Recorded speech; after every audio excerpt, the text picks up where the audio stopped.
And the Falcons have won the toss, and they will receive the football. So the Falcons will get their opportunities to put their hands on the football first, and they will get it on. Both captains from both teams now shaking hands at midfield, and the older gentlemen, the NFL alums, now are making their way toward the sideline. So we are set. We are ready to go, Jeff. Some thoughts as you sit here and you get ready for this kickoff. What are you feeling right now? Well, I'm just excited. I mean, believe me, I've done a poor job preparing for this game. I mean, I know all the numbers and I know all the trends and all that stuff, but I've read everything in the paper, and I think by reading the paper every day, I've just overread everything. So I've done a poor job in preparing for this. I'm looking for this game to unfold. I think the Falcons wanted that kickoff because they want to return this. They're the number one return team position-wise. Number two behind Green Bay in the NFL. And they want to see what Tim Dwight can do early. So I think that's a real advantage for the Falcons. The first offensive series ought to be interesting. I think you get to the point with the Super Bowl where you read so much. There is such an information overload that you really, more than any other event in American sport, you look forward to it as a sort of release from all of the know-it-alls and all of the statistical information that really becomes such an overload. Well, let's hold them all accountable. Will anything that anybody said really matter once they kick this game off? We are ready. We are set. The Broncos in their white jerseys. They've lost twice in those in 1998 and now 1999. Tim Dwight is the deep man along with Elijah Williams. They are to our right wearing their black jerseys. So the Broncos will be kicking off from left to right across your radio dial. The wind is coming out of the east, so the Falcons kicker Jason Elam will be kicking into the wind, so Tim Dwight may indeed get his opportunity to try and return this ball. Denver now kicking toward Tim Dwight. So we are ready. Fans are on their feet here in Pro Player Stadium. We are ready for Super Bowl 33. The ball has fallen off of the tee, and Jason Elam will come back and tee it up and get set to go. So we wait. We'll have to wait just a little bit longer, Jeff, to get this game on. But certainly everybody has been waiting for a couple of weeks, and if you're a Falcon fan, you've been waiting 33 seasons, and another couple of minutes won't matter at all. The ball has fallen off the tee again, so 0 for 2 is Jason Elam. Jeff, I think wind is a factor. You and I were both down on the field before. People kept telling me, wait till the sun goes down, it'll pick up. It swirls in here. The ball being knocked off twice, I think, shows that the wind is an element. You can see these flags out here on the light bulbs. They're kind of moving higher up in the stadium, not maybe in the middle of the stadium. So wind could be a factor today. So Torrey James will hold for Snellville's Jason Elam as he kicks off. We are underway. Super Bowl 33. The flash bulbs are off, and so are the Falcons. Tim Dwight at the 10, the 15, the 20. Takes it to the outside. Has a little room. 25-30. Tim Dwight trying to turn it up and trying to turn it outside, and does. He is brought down at the 38-yard line. A return of 31 yards for the man from Iowa. Brought down by George Coghill, and the Falcons will take over the football. Ball will be spotted at the 37-yard line. Chris Chandler is, of course, the quarterback. He will get the start, one of the highest-rated quarterbacks in the NFL. The offensive line is ready as well with Tobeck, Collins, Whitfield, Gene Williams, and Ephraim Salam. Tony Martin, Terrence Mathis are the wideouts, O.J. Santiago, the tight end, Brian Kozlowski, the fullback, and Jamal Anderson is the running back. Martin and Mathis are split to the left side. I formation for Chris Chandler, 1st and 10 now from the 37. It's Mathis in motion. Here is the give. Jamal left side. Jamal, a little bit of running room. A lot of running room. 45 up the midfield. 58 first down Falcons.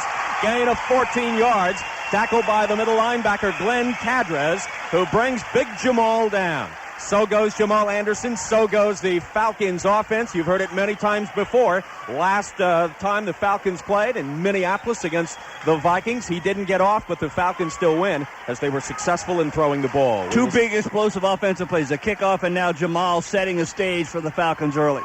1st and 10 now from midfield. I formation behind Chandler. Martin and Mathis are split to the right. Now Mathis is in motion to the left side. He'll turn it back to the right. Give Jamal right side, stumbling and tumbling down.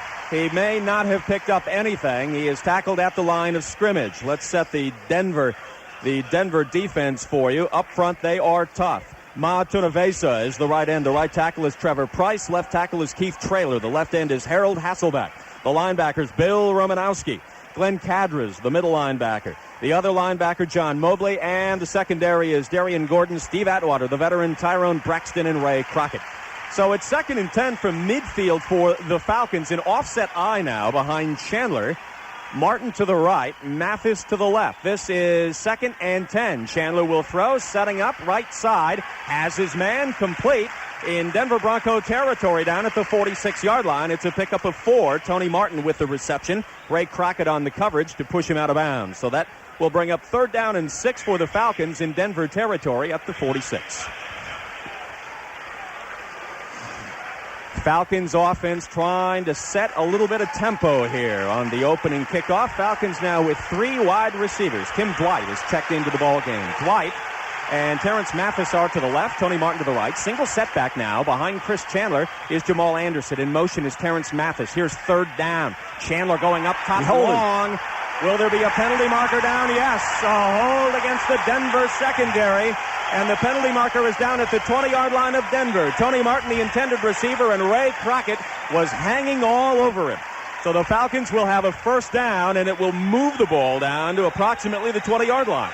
Play their safeties very deep. Talking about Denver, Ray Crockett on Tony Martin, and he grabbed Martin a couple of times. It went right after Ray Crockett. You can go after both of these corners, but certainly Crockett, he will not be able to match up a lot with Martin's speed. It is a 26-yard penalty, and now the Falcons will go with a double tight end set of O.J. Santiago and Ed Smith. 1st and 10 now from the 21-yard line of the Denver Broncos.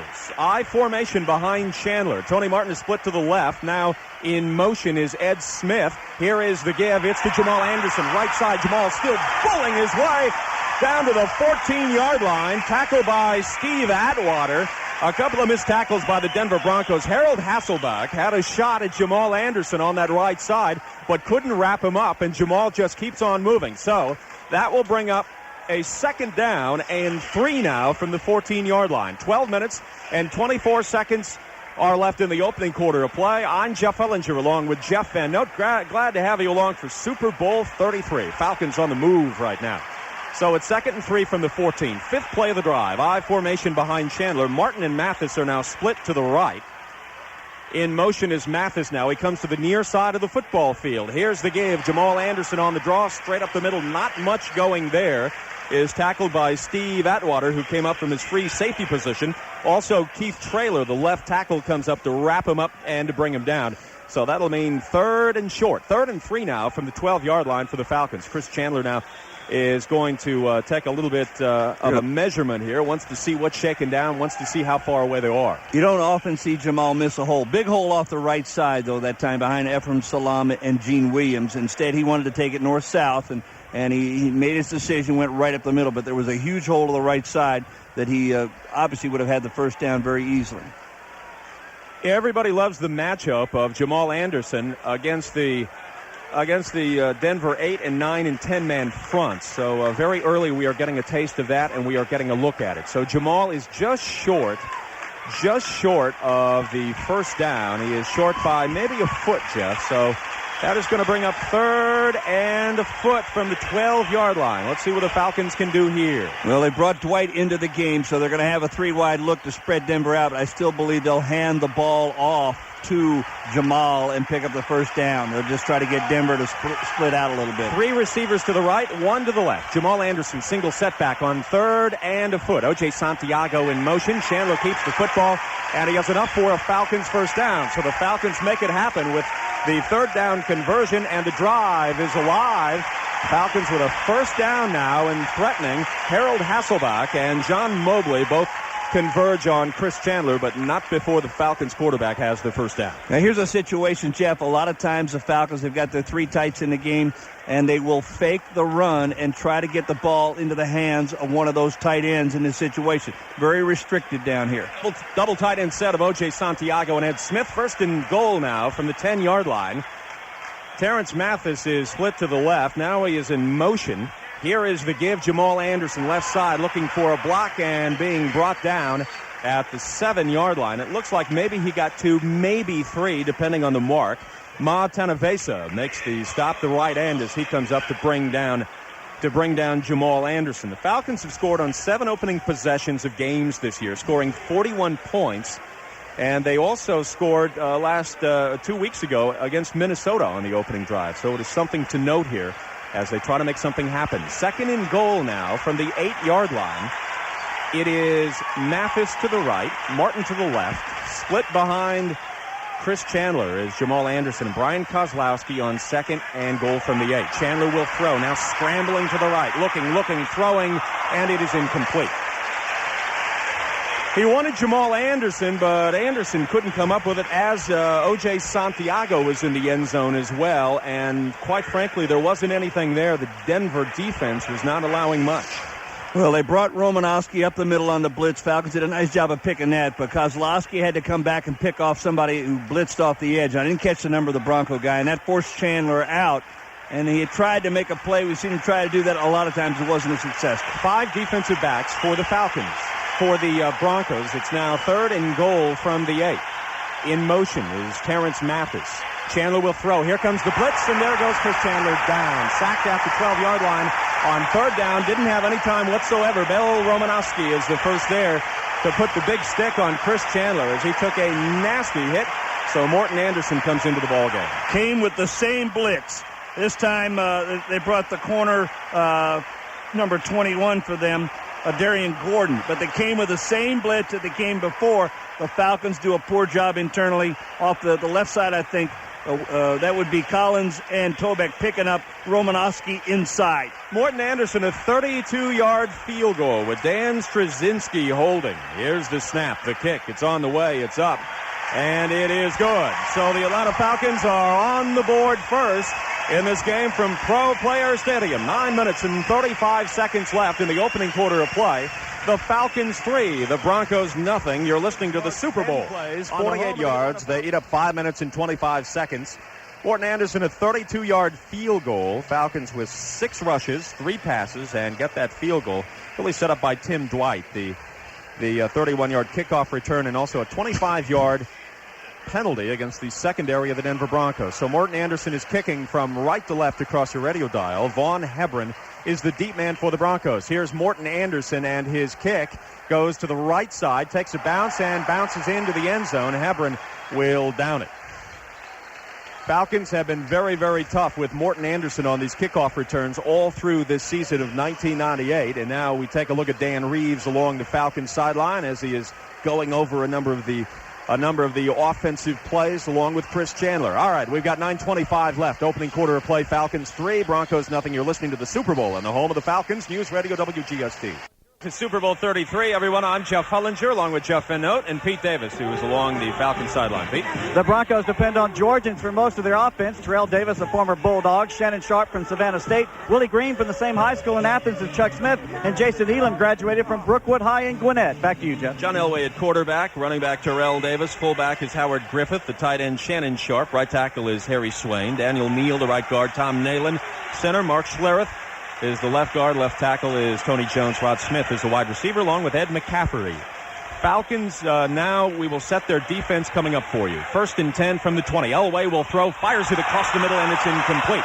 Looking for Terrell Davis, who was coming out of the backfield and around the 26-yard line. It was fired a little too hard by John Elway. William White on the coverage for the Falcons. Let's set the Falcon defense for you. Up front, Chuck Smith, Shane Dronette, Travis Hall, and Lester Archambault. The linebackers, Henri Crockett, Jesse Tuggle, and Cornelius Bennett. And the secondary is Ronnie Bradford, Eugene Robinson, William White, and Ray Buchanan. 2nd and 10 now from the 20-yard line for the Broncos. They have 5 wide receivers, 2 to the left and 3 to the right. Out of the shotgun is John Elway. Falcons showing blitz. Here they come. Elway setting up, going across the middle, and it is complete. Yes, complete at the 32-yard line. That's enough for a Denver first down. The catch made by Shannon Sharp. It's a gain of 12 on the tackle for Atlanta, William White. Tuggle just a little bit late getting there. That's a 5-out look while you flank out Terrell Davis one way. You put Griffith, the fullback, all the way out the other side and put Shannon Sharp out a little bit. But the Falcons are going to blitz that empty backfield set today just by the first 2 plays. 1st and 10 from the 32-yard line. McCaffrey in motion. He goes to the far side of the football field. Smith to the right. Here's the pitch to Terrell Davis. Davis right side trying to cut it back in and is brought down. Pickup of maybe a yard, maybe 2 yards. Ray Buchanan comes up from his left cornerback slot.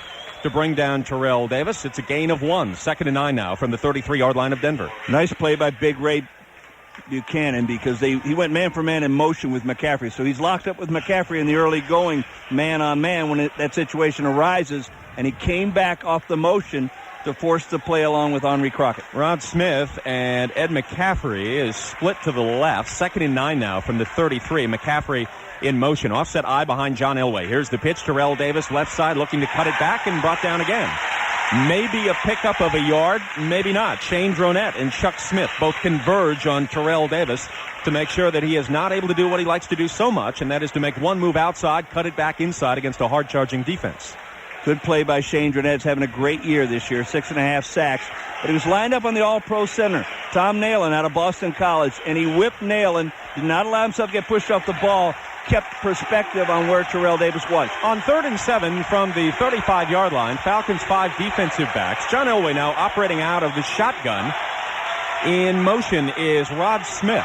Smith near side. Here's the snap to John Elway. Steps up across the middle. Has his man. It's complete to Rod Smith. Smith in Falcon territory. Still on his feet. 30, 25. Cutting it back and steps out of bounds. Let's see where they mark it. They will mark it at the 20. It looks like about the 20-yard line. It's a gain of 41 yards. So on 3rd down, John Elway delivers to Rod Smith, and they find a seam, and that Falcons defensive secondary. They're going to mark it at the 24-yard line, is where they say that Rod Smith stepped out of bounds. A 4-year pro out of Missouri Southern really showed his speed.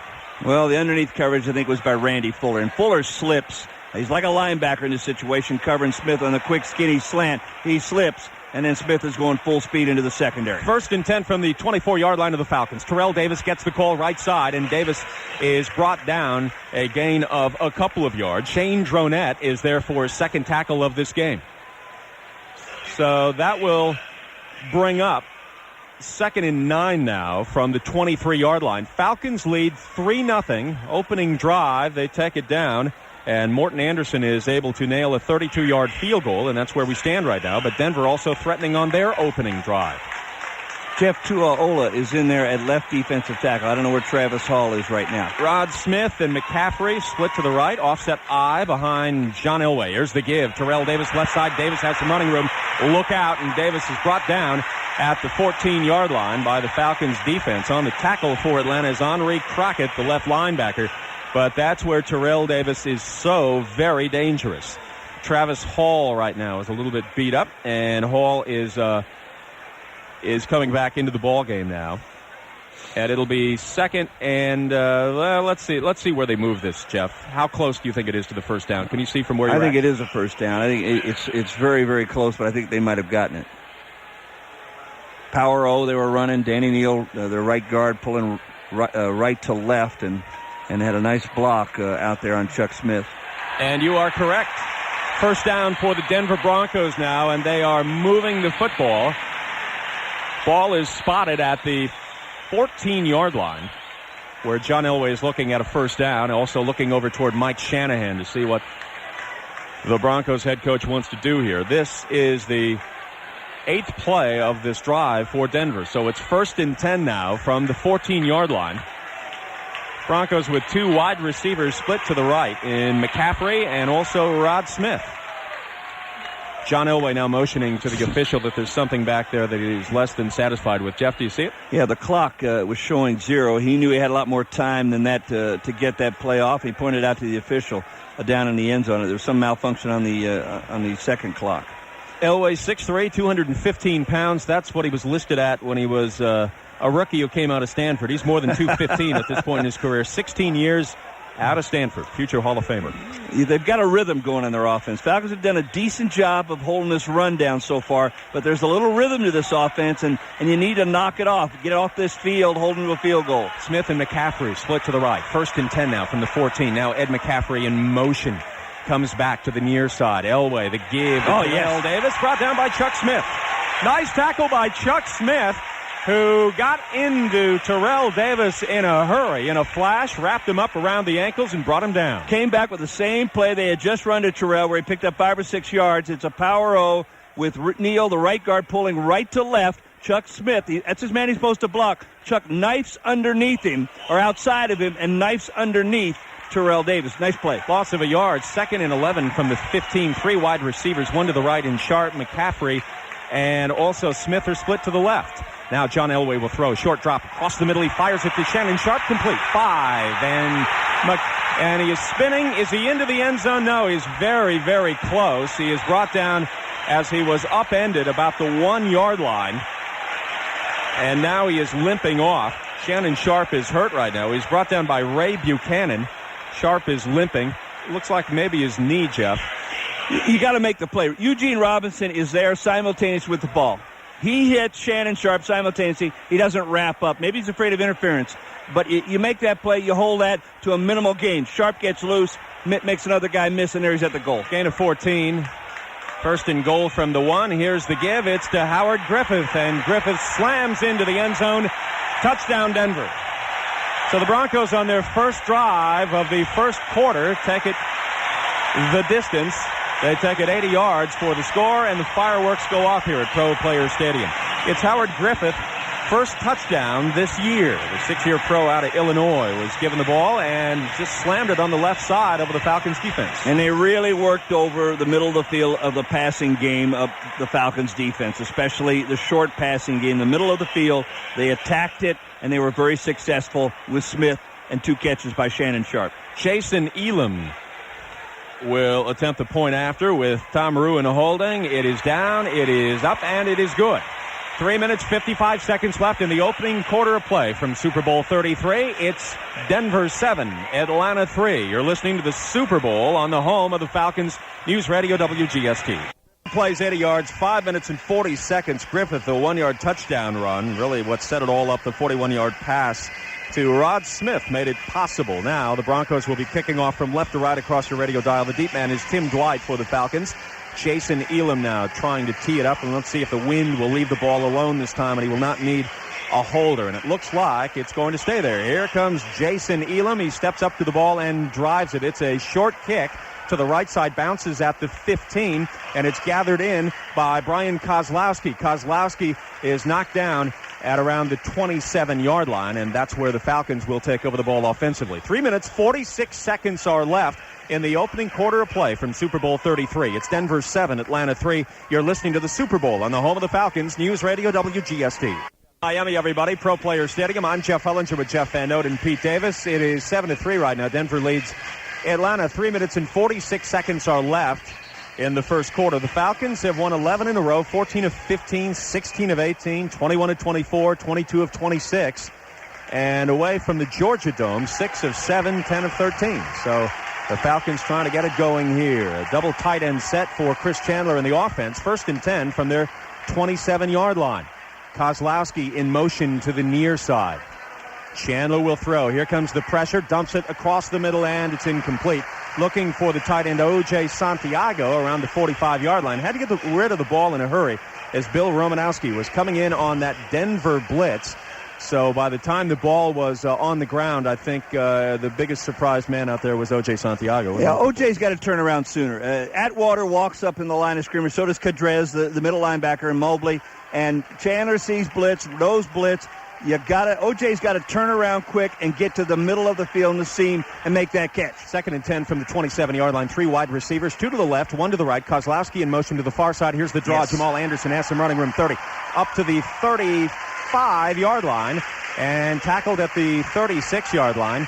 Not that far away from a first down for the Falcons, but a little bit short. Tyrone Braxton is there on the tackle for Denver, so he will be 1 yard short. It'll bring up 3rd and 1 from the 36 of the Falcons.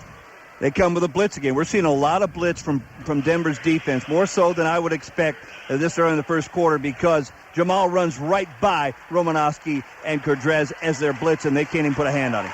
3 wide receivers for the Falcons to the right, 1 to the left. Single setback is Jamal Anderson on 3rd and 1 from the 36-yard line. Now in motion, O.J. Santiago. Here's the give. Jamal Anderson left side. He will be short. Short of the first down. Brought down behind the line of scrimmage by Ma Tanavesa. And that'll bring up 4th down, and Dan Straczynski will have to come into the ball game and punt.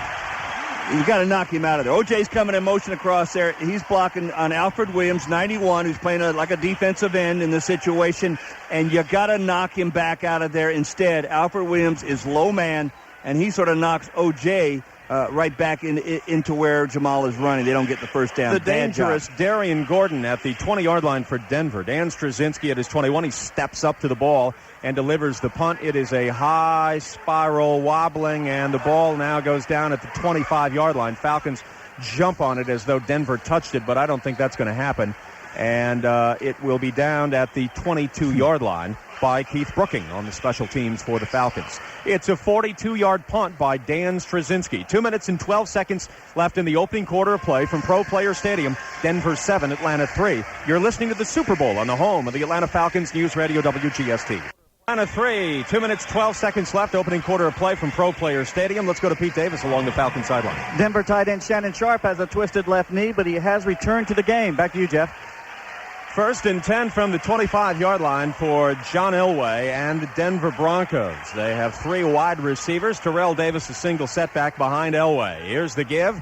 Terrell Davis right up the middle. Nothing fancy about that. Stopped at the 28-yard line, maybe up to the 29, where he is tackled. A pickup of 5 yards. Jesse Tuggle is there along with Travis Hall. So it'll bring up 2nd and 5 now from the 30. Denver's offensive line taking big splits. It's like a double tight end with Carswell and Sharp in there, but they move out away from the tackles. Big splits, and it opens up the holes naturally. Falcons defensive front 4 got to tighten it down a little. 4 wide receivers, 2 left, 2 right for Denver. 2nd and 4 now from the 31. Shotgun formation for John Elway. Almost a high snap. Elway gets it away, and it's incomplete.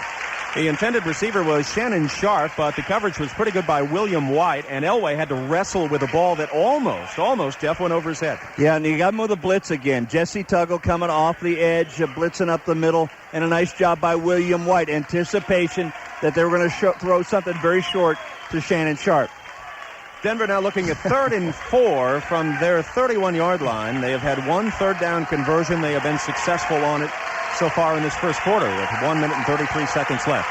Now 5 defensive backs for the Falcons. Elway operating out of the shotgun. He's looking at 4 wide receivers. Here's the snap. Elway on the run looking, and it's picked off. Intercepted by Ronnie Bradford, and Bradford is pushed out of bounds. Falcons with the first turnover of the game. A little bit of a fight breaking out between Chuck Smith and the interior of the offensive line for the Denver Broncos, but a nice interception by Ronnie Bradford. Elway was moving out of the shotgun to his right. He fired it for his intended receiver, and the ball bounced into the waiting arms of Ronnie Bradford. So the Falcons have the ball at the Denver 36. That was a nice job by Bradford. He's manned up on Shannon Sharp, and I think the Falcons crossed up Elway a little bit, Jeff. They went into a blitz look, a 46 Chicago looked like they did in the overtime against Minnesota. It confused Denver a little bit. All right, 1st and 10 from the 36 of Denver. Tony Martin split to the right. Terrence Mathis to the left. Offset I now behind Chris Chandler. Tim Dwight is now checked into the game. Dwight going to the right. He will keep the football on the run and then cut it back inside to the 29-yard line. It is a gain of 7, tackled by Steve Atwater. There is the play that we saw in Minnesota, Jeff, and Tim Dwight moves so quickly. Once he gets a little speed going to the outside, he also has a grand ability to cut it back. And he was going to throw that ball. He had Tony Martin down the field, wide open in front of Braxton, and then all of a sudden he saw a little crack and he took off running. Either way, they would have been successful. More successful throwing and catching by Tony Martin. Martin and Mathis are split to the right. It's 2nd and 4 from the 30-yard line. I formation behind Chris Chandler. Mathis now in motion to the left. Here's the give. Jamal Anderson, left side. Anderson still on his feet, pulling up to the 26-yard line. Tackled by Glenn Cadres, the middle linebacker, who brings him down. And he will be very, very close to an Atlanta first down, less than a yard. So it'll bring up a 3rd down, Jeff. Now here's where they got to make some hay. That last 3rd down, Jamal ripped off a draw, take it up to about 3rd and 1, and they didn't get it when they came with motion and O.J. Santiago. They're going to change here at the quarters, but they need a first down and make something out of this interception, Jeff. That is going to be the end of the first quarter. End of the first quarter here from Pro Player Stadium in Miami, Florida. It's Super Bowl 33. Denver 7, Atlanta 3, but the Falcons are moving. You're listening to the Super Bowl on the home of the Atlanta Falcons, News Radio WGST. After 1 quarter of play, Denver 7, Atlanta 3. Stats go this way. Denver 5 first downs, Atlanta 3. Rushing yards 44 for the Falcons, 19 for the Broncos. Passing yards 67 for Denver and -3 for the Falcons. Total yards 86 for Denver, 41 for the Falcons. One turnover, the interception of John Elway there by Ronnie Bradford. Time of possession 8:35 for Atlanta, 6:25 for Denver. Again, 7-3. And the Falcons are looking at 3rd and about 1 from the 27. They are now working from left to right across your radio dial. 3 tight ends for the Falcons on 3rd and 1. I formation behind Chris Chandler right now. Here's the give. Jamal Anderson left side, and Anderson very, very close. But I think on second effort, Jeff, he should have enough for the first down. Tackled by Glenn Cadras. Neil Smith, the veteran, also there as well. The spot doesn't look very great right now that they're getting from the officiating crew, but let's see exactly where they mark it. Jeff, very, very close. It is too close. It could be short. Run off the left side. Run at Tanavasa with Big Bob Whitfield or your tight end over there. I think that's a good matchup. He's a little light. Been cut by a couple of teams. Had a good year here because he's got good quicks, but he's an outside playing guy. And they had a lot of success running in the very first series right at him behind Big Bob Whitfield. All right, here's the chain gang coming out right now. I don't know, Jeff. Doesn't look good. It doesn't look like he got to where it is. This might be 4-down zone, though, for Dan Reeves. Let's see as they stretch it out right now, and it's going to be short. It's going to be about 6 inches for a Falcons first down. Good decision. You got this interception. You cannot walk away here with another field goal, and you got to show some toughness out of your offensive line. You got 45 yards rushing on this football team in the first quarter. That's about 180 days, Jeff, counting 4 quarters. You got to show toughness right here. 4th and 6 inches for the Atlanta Falcons. Tony Martin is split to the left. The only receiver here. I formation behind Chris Chandler. 4th and 6 inches. Here's the pitch. Jamal Anderson, right side, looking for room. He's in trouble, Jeff. And I don't believe that he has it. I think the Denver Broncos have stopped him. Keith Traylor is there to bring him down. And the Falcons unable to get the first down on 4th down. They lost yardage. A nice play by Cadrez inside out, the middle linebacker. I don't know. I think Jamal, he should have kept it up inside. He kept trying to get it outside, and Denver had that defensive slant called. So Denver will take over the football. They have the lead here in the second quarter. It's 7-3. You're listening to the Super Bowl on the home of the Falcons, News Radio WGST. Denver from their 29-yard line. Shannon Sharp is out of the game. Byron Chamberlain and Dwayne Carswell. Double tight end set. Receivers right and left. Now it's Terrell Davis up to the line of scrimmage. John Elway, short drop, firing across the middle, has his man. It's complete. It's Byron Chamberlain, and Chamberlain has enough for a Denver first down to the 42-yard line, tackle by the free safety Eugene Robinson. It's a gain of 13. That's the same play that they've gone to Shannon Sharp on in the middle of the field. And or else Rod Smith, depending on who you want to substitute. Chamberlain is a lot like Sharp, a former wide receiver. He's about 6'2", about 245, though. And he's a tight end, a move tight end like Shannon Sharp. Good young player. 1st and 10 now from the 42 for John Elway. 2 receivers are split to the left. Now Ed McCaffrey in motion to the far side. Here's the give. It's to Terrell Davis, right side, and brought down. Line of scrimmage by William White. Maybe a gain of a yard. Maybe not, depending on where the spot is. And they will give him 1 yard. So it's 2nd and 9 from the 43-yard line. Jeff, they're doing a great job of bottling the run up. I think it was 13 yards, 6 carries earlier in that first quarter. So they're containing Terrell Davis. They just can't let this passing game beat them. Terrell Davis now 7 carries for a total of 19 yards. For John Elway, 4 wide receivers, 2 to the right, 2 to the left. 2nd and 9 from the Denver 43. Now Terrell Davis in motion back in the backfield. He gets the pitch right side, now cutting it back left. And look at him get the extra yardage into Falcon territory at the 49-yard line. It is a pickup of 6. Randy Fuller, the left cornerback, came up to make the tackle on the man they call TD. He's like Tony Dorsett. Terrell Davis, absolutely sensational. 4th year out of Georgia, Jeff. It is incredible to see how he has grown as an NFL player. Tremendous cutback runner, too. He's just remarkable to watch when he cuts the ball back. He leads all-time runners in the playoffs, 148 yards average a game. 3rd and 1 from the 49-yard line of the Falcons. John Elway will throw. The deep drop setting up, going near side, and it's complete. It's complete to Byron Chamberlain, and Chamberlain has enough for a Denver first down. Didn't get much, but got enough for the first down. Tackled by the right linebacker, Cornelius Bennett. So first down for Denver, now in Falcon territory. They got the chains moving, and you got to slow it down a little bit. They're not letting getting anything deep right now, but the Falcons are tightening up a little bit, I hope, on the short passing game, and you just can't let Terrell cut it back like he did the play before. Denver with 7 first downs. We've got 11 minutes and 47 seconds left before halftime. Derek LaVille checks into the ball game for Terrell Davis. Receivers right and left for John Elway. Play action rolling to the right. Elway looking, throwing downfield, completing. Has his man, has his wide receiver. It is Rod Smith, and Smith has a big gain. Ronnie Bradford on the coverage for the Falcons. It's a pickup of 19 yards, another first down for the Denver offense. And now they are beginning to find their way and find their rhythm against the Falcons D. Yeah, good-looking bootleg play by Denver. John Elway out there in front, and Smith does a nice job of driving Bradford off. Bradford's complaining, though, that he was being pushed off when he came back. He came back at the right time, and the ball's there. Ball spotted at the 27-yard line of Atlanta. Receivers right and left for John Elway. Terrell Davis, single setback. It's a double tight end set. Now Davis is in motion to the near side. Elway short drop looking and almost picked off by Chuck Smith. Smith was able to bat it down as Elway was firing across the middle. His intended receiver out there would have been Ed McCaffrey. So second down. As always, Chuck Smith giving up a little bit. Tony Jones is about a 300-pound left tackle. Played at Cleveland. He's out of East Carolina, out of Royston, Georgia. Has a street name for him in Royston, Georgia, the Tony Jones Street. Quiet crowd right now, Jeff. It's very, very quiet here at Pro Player Stadium. You don't get the sense of the home field for either team with a Super Bowl crowd a lot of times.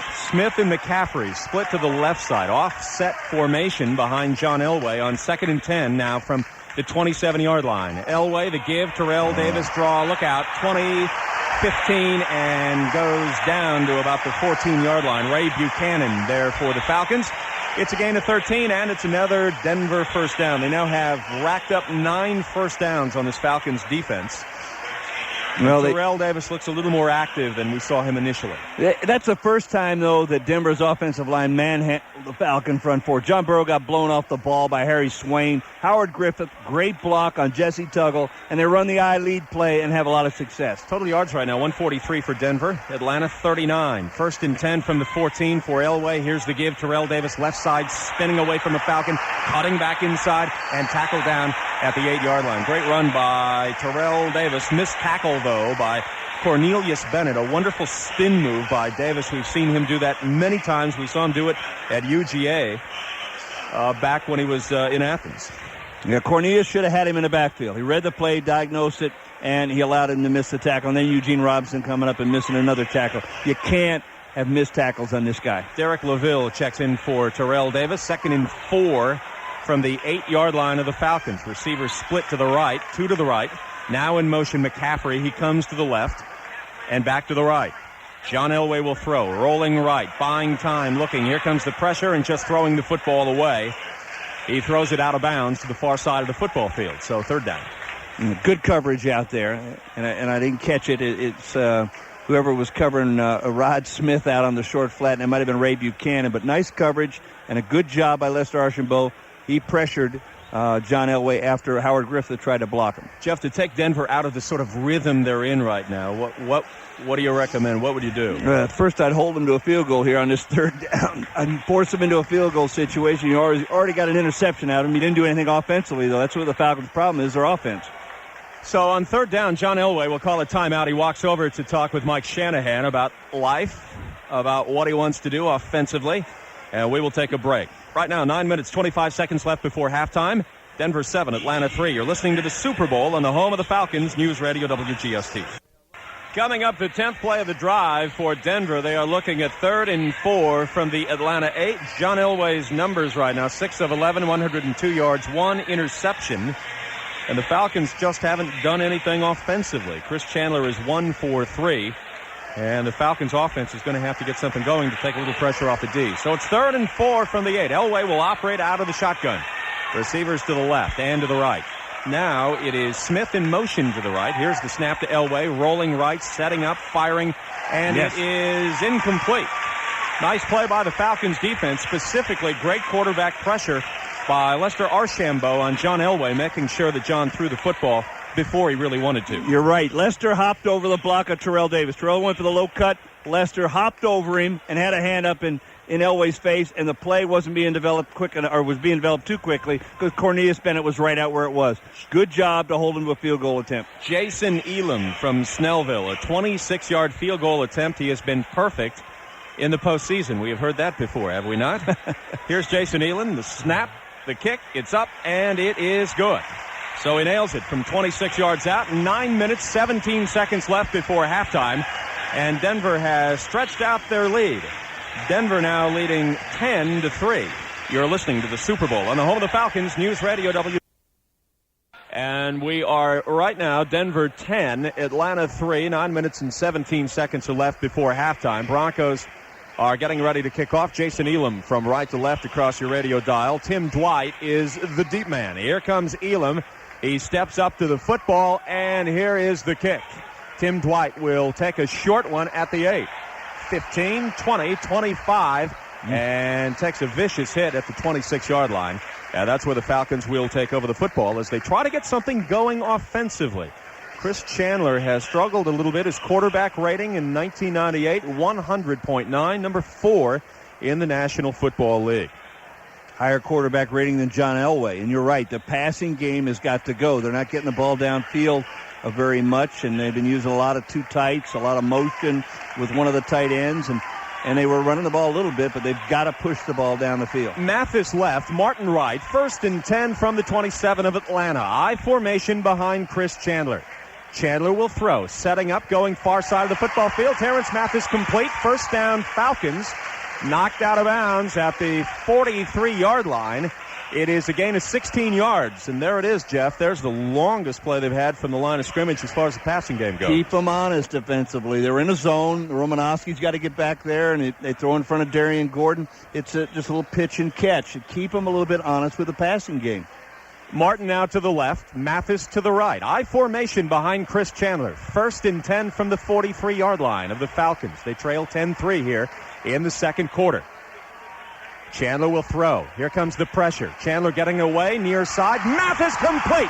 Mathis still going, 30 and tackled at the 25-yard line. They will say that he is out at the 27-yard line. Glenn Cadres knocks him out. It's a gain of 30 yards for Terrence Mathis. Jamal Anderson with a great hit on Bill Romanowski to buy some extra time for Chris Chandler. He got underneath him, got his pads underneath Romo, and drove him across the middle of the field and bought that extra time because that was a long pattern. It took him a while. You saw the cushion Ray Crockett gave Mathis on that play. Nice pass, nice catch, nice play. Mathis left, Martin right. Single setback is Jamal Anderson on 1st and 10 from the 27 of Denver. Now the tight end in motion. Here's the give. No, it's a play action out to Jamal Anderson. Swings it to the left side. He is knocked out of bounds at the 17-yard line. A wonderful play fake by Chris Chandler, who faked me out and faked a lot of folks out. That's what he has done so marvelously all season long. Darian Gordon knocks him out of bounds, but Chandler with a marvelous fake that set up Jamal Anderson on the left flat. He wanted Mathis deep first, well covered by Gordon. And then Cadrez, he was faked out too, the middle linebacker. He's got first back out, and that's Jamal Anderson. And he's not anywhere clear near him when Chandler tries to dump off. 2nd and 1 from the 18. Martin and Mathis to the left. Now Terrence is in motion. I formation behind Chandler. The give, Jamal Anderson left side. And Jamal stretches out. Let's see if he has enough for a first down. Jeff, I think this time he does indeed have enough. Alfred Williams, the right end, comes up to make the tackle on Jamal Anderson. And yes, you can hear the clapping here at Pro Player Stadium as the Falcons get the first down on the ground. Yeah, the Falcons are having trouble on 3rd down and short. And this is not one of the better 3rd down defenses in football. They're like 21st. That's the bottom 3rd in the NFL defensively in 3rd down defense. They've got to do a better job on this 3rd and short. Martin and Mathis are to the right. Offset I formation behind Chris Chandler. 1st and 10 from the 15-yard line of Denver. Long count. Chandler, the give. Jamal, right side, cuts it back on his feet, down to the 9-yard line, maybe to the 8. It is a pickup of 7 for Jamal Anderson, and a nice running game. It's amazing, Jeff, how when you start to throw the ball pretty well, it's always intriguing to see the ground game open up. Use the pass to open up the run. Great job by Cal Collins pulling and logging in Hasselback, the defensive end, and then a missed tackle. Darian Gordon doesn't make the tackle on Jamal Anderson. 2nd and 4 from the 9-yard line. Terrence Mathis to the right. Double tight end set for the Falcons. I formation behind Chandler. 2nd and 4 from the 9-yard line. Jamal Anderson gets the call straight up the middle and goes down in a hurry. Gets back to the line of scrimmage. Maybe he has a little bit more than that, but not much, Jeff. And that will bring up 3rd and short, that dreaded down that has given the Falcons so much grief here in the first half. Well, he should have got out of that play, Jeff. Looks like Darian Gordon's hurt because they walked Gordon and Atwater and also Mobley up on the left side of the Falcons' offensive line. They should have got out of that play. Darian Gordon is down right now. He is injured, and Steve Antonopoulos, the trainer for the Denver Broncos, is coming out along with 2 of his assistants to administer some aid to Darian Gordon, who made the tackle. All right, we're going to take a break. 5 minutes, 32 seconds left before halftime. It's Denver 10, Atlanta 3, but the Falcons are moving. You're listening to the Super Bowl on the home of the NFC champion Falcons, News Radio WGST. 32 seconds left here before halftime. Denver 10, Atlanta 3. Falcons now are looking at 3rd and 3 from the 8-yard line. Terrence Mathis to the left, Tony Martin to the right. Jamal Anderson is the single setback. It's a cluster formation of 3 wide receivers to the left with Tony Martin to the right. Now in motion, it's O.J. Santiago. Play action, Chandler setting up, firing in the end zone for Tim Dwight, and it's incomplete. Tyrone Braxton on the coverage of Tim Dwight. The pass was over his head. And the Falcons have failed on 3rd down again as they are struggling and looking for a rhythm on 3rd and short against the Denver defense. Denver's defense is doing a good job this first half. They've held the Falcons on a 4th down. They have stopped them and forced them into 2 field goals in another situation. They're doing a great job on 3rd down. And the Falcons, they finally got their passing game going that time, but they have not solved Denver's defense. Morton Anderson checks into the game. His field goal attempt will be from 26 yards out. Here's the snap. The hold, the kick is on the way. It's up, and it is no good. No good. Morton Anderson has missed a 26-yard field goal. One of the all-time greats in the history of the league has missed a 26-yard field goal in the Super Bowl. 5 minutes and 7 seconds are left before halftime, and Denver continues to lead by a touchdown. It's 10-3. Let's go to Pete Davis along the Falcon sideline. A few plays ago, Darian Gordon had to be helped off the field. I don't know if he knows what county he's in right now. He went head-to-head with Jamal Anderson. Back to you, Jeff. That is something we have not seen much of in 1998, and that is Morton Anderson missing a short field goal. So it's 1st and 10 from the 20-yard line of the Denver Broncos for John Elway. McCaffrey in motion to the near side. Smith to the right. Elway play action rolling, setting up, firing long down across the middle for his intended receiver is Smith. Smith has it. Smith will go in for the touchdown. So one play after the Morton Anderson miss of 26 yards. 80-yard touchdown strike from John Elway to Rod Smith, and Denver stretches their lead. I was just going to say, hey, now the Falcons pressure on the Falcon defense. That's the same play they ran earlier, and it was against Ronnie Bradford, Rod Smith. The fake bootleg, roll out to the right, but this time he breaks the route off. Overplay by Eugene Robinson. He's trying to get over there. He sees that route, and instead of being a stop and comeback, this is a post route. Deep post by Smith, and he overplays it. Robinson does. Easy catch. Gosh. So Jason Elam comes in for the point after attempt after the 80-yard touchdown strike to Rod Smith from John Elway. The snap, the hold, the kick, it's up, and it is good. 4 minutes, 54 seconds left before halftime, and Denver now leads Atlanta 17-3 in a game where the Falcons have struggled. The Falcons have had a very difficult time finding their offensive rhythm, particularly on 3rd and short, and this time it was just simply a case of Rod Smith outrunning Eugene Robinson. Robinson in on the coverage for the Falcons, and quite frankly, the ball was perfectly thrown. Smith made the nice reception, and all he had to do was just sort of pull away from Eugene Robinson, and that's exactly what happened. So, well, it's a case that you see something you've seen before, you've seen it in film, and all of a sudden it's not what you're looking at, it's something else. And Eugene getting over to try to help, he doesn't cover the deep part of the field because he breaks the route back to the middle instead of running the stop. And nice play. Shanahan is an offensive genius. I mean, He's looking for the weaknesses of your defense, and he sees something. He'll come back to it a little later on. They've seen that, Jeff, with the passing game. Falcons doing a nice job for the most part against the run. So the Broncos are up 17-3 on the Falcons. And we have 4 minutes and 54 seconds left before halftime. Tim Dwight is the deep man. Jason Elam will be kicking off. Steps up and into the ball. Here it is, a short kick. Dwight takes it at the 8. 15, 20, 25, 30, 40. Here comes Tim Dwight. Run out of bounds at close to midfield. Let's see where they mark it. In Denver territory at the 49. Run out by Torrey James. Man, oh man, did the Falcons need a return of 43 yards, and they get it from Tim Dwight here. Jeff, that's what Tim Dwight offers this team. If you feel like momentum begins to shift toward the opponent, Tim Dwight comes out and says, not so fast, right here, right now. He's an exciting player. They're number 2 in kickoff return, 25.2 on the year, and it's all Tim Dwight. He's going to take something back, he believes, every time he gets a chance. Mathis left, Martin right. 1st and 10 from Denver territory at the 49-yard line for Chris Chandler. Here comes the blitz. Chandler gets it away, and it's incomplete. A mix-up between Chandler and Tony Martin as he threw the ball down to the Denver 30-yard line, but Martin had already made his cut by then. Denver crossed him up a little bit, running a little bit of a zone blitz. You see Lodish in here, 97.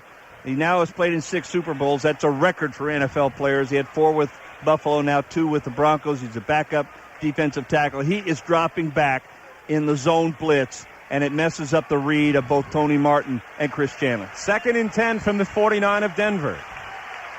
Mathis to the left, Martin to the right. Offset formation behind Chris Chandler. Broncos are showing blitz right now. Long count. Chandler will throw, stepping up, getting away from the pressure. Tony Martin has it complete. First down, Falcons brought down and knocked out of bounds at the 26-yard line. It's a first down for the Falcons and a nice pass. Great catch by Tony Martin, a pickup of 23 yards. Boy, they do a great job of attacking the zone. Denver blitzed a lot of it early, and they've settled back into more of a zone look. And Tony Martin and Chris Chandler doing a nice job of picking it apart. Mathis did a nice job this series before. Falcons been down here now 3 times. They've come away with 1 field goal, though. 1st and 10 from the 26. Mathis left. Martin right. Offset formation behind Chris Chandler. Chandler will throw. The straight drop. Here comes the pressure. Rolling right, getting away from it. He'll keep the ball, cutting it back in. And Chandler goes down at the 16-yard line. The ball goes loose, but the referee says the ball is down. Ma Tanavesa on the tackle of Chris Chandler. A nice decision by Chris to give the Falcons another first down. And Robbie Tobeck right now is injured. Robbie Tobeck back at the 32-yard line. He is not up right now, and he is being attended to by Dr. Andrew Bishop. Well, when Gene Williams and Ephraim Salam drove Neil Williams and I didn't catch who that other tackle was, probably Lodish, in, somebody drove him over Robbie's leg, and it might have, I hope it's not serious, but that's what happened. He got caught up in all that trash. Nice reaction by Chandler, though, immediately getting outside. No one is more excited to be playing in a Super Bowl than Robbie Tobeck. Along with his wife, Beth, they are expecting another child. Robbie, coming back on the flight from Minneapolis after the victory over the Vikings, said it really was the high watermark of his NFL career, the thought of going to a Super Bowl. The good news is Robbie Tobeck is up. The bad news is he is limping quite a bit. It looks like that right knee is hurting. He will come out. And, Jeff, it's hard to tell of the severity right now to Robbie Tobeck, the Falcons center. A real fine football player. Really learned how to play center by learning how to play guard, because he really improved his pass protection. And real fine blockers. Had a great year. Signal calling in the middle of the line. Making the calls. Leadership. They'll miss him right now. Adam Schreiber's in there, and Adam hasn't played an awful lot. He's been mostly just snapping. 1st and 10 from the 16-yard line. Martin Mathis to the left. Now Mathis in motion to the left side. Play action to Jamal. Chandler sets up, dumps it off to Brian Kozlowski. Kozlowski trying to cut it up to the 10-yard line. Tackled by John Mobley. And it is a gain of 5 yards, so 2nd and 5 now. A little bit of that trick play that we've seen out of Dan Reeves. He could have dumped it to Jamal. He could have dumped it to Kozlowski, and he went to him instead. but a little bit of trick by pulling both of them over there in the short part of the flat and also pulling Gene Williams right to left, making it look like of a sweep. Tony Martin, Ronnie Harris, Tim Dwight, and Terrence Mathis have checked into the ball game. Chris Chandler will operate out of the shotgun. 2nd and 5. Ball is spotted at the 11-yard line. Falcons trail 17-3 here late in the second quarter. The snap to Chandler. The drop. Looking, firing, going to the end zone, and it's incomplete. The intended receiver was Ronnie Harris. Pretty good defense by Torrey James, who made sure that play wasn't going to happen. Word from the Denver bench, Shannon Sharp will not return to the game. He is out for the remainder because of an injury. That's a big blow to their offense, and but the problem so far with the Falcons is getting some points. They're not getting enough points. This is the fourth time they've been down here. They need more than a field goal this time. Harold Green is checked into the ball game. 3 wide receivers, 2 to the right, 1 to the left for Chandler. 3rd and 5 from the 11. Out of the shotgun. Terrence Mathis now in motion. Chandler going. Corner of the end zone. Up top. It's incomplete for Tony Martin. Darian Gordon with good coverage on Tony Martin, and that brings up 4th down. And another look at Morton Anderson. We'll see if he can deliver on this one. He just missed one from 26 yards out. And the Falcons really need to get into that end zone, Jeff, particularly before halftime. Denver only gives up 19 points a game. That's 8th rated in the league. So they're stingy with their points, and so far that's what's proved the difference in this first half. Falcons are moving the ball now. They've gotten into their passing offense, but it's been to no avail. They can't come away with any points. This one is from 28 yards out from Morton Anderson. Dan Straczynski is holding. Here's the snap. Morton on the way. It is up, and this time it is good. So Morton Anderson hits from 28 yards out, and the Falcons are on the board with 2 minutes and 25 seconds left before halftime. It's now Denver 17, Atlanta 6. So, Jeff, they've got to find a way to push that ball into the end zone after moving the ball somewhat effectively here. They're just, as you mentioned, not getting points. And the Falcons are one of the NFL's better teams inside the red zone, so this is very alien to see them unable to push it in. Well, you're right. They've been a very effective team in the red zone. Chris Chandler is one of the more effective quarterbacks down there. But Denver is stiffened up down there, and it's been a zone. They haven't been able to solve it. They haven't been able to run well against it nor throw well against it. And give Denver some the difference in this first half is obviously a couple of plays that Elway has made, especially to Rod Smith, the 80-yard touchdown. But it's been their defense that held after the interception on the 4th down. And it's also been the defense that's held the Falcons to 3 field goal attempts. They've missed 1 out of those 3. Robbie Toback is being taken to the locker room on a cart. So it looks like we have seen the last of Robbie Toback. That's not a good sign, and this will have a little bit of effect on what they want to do too. The reason Robbie Toback's in there is because he's really built himself into a player, and he's had a tremendous year. They need him in that pivot spot. Here's Morton Anderson kicking off from left to right across your radio dial. A very short kick. Von Hebron takes it at the 12, 15, 20, and he takes a shot at the 27-yard line. And he gets brought down. So Von Hebron brings out a short Morton Anderson kick. Tackled by Keith Brooking for the Falcons. 7 plays, 38 yards, 2 minutes and 29 seconds. Anderson, the 28-yard field goal. And the key play on that drive was Chris Chandler, the 10-yard scramble to help set up the 3 points. But we've got 2 minutes and 15 seconds left before halftime. And it's Denver 17, Atlanta 6. Falcons looking for some offense.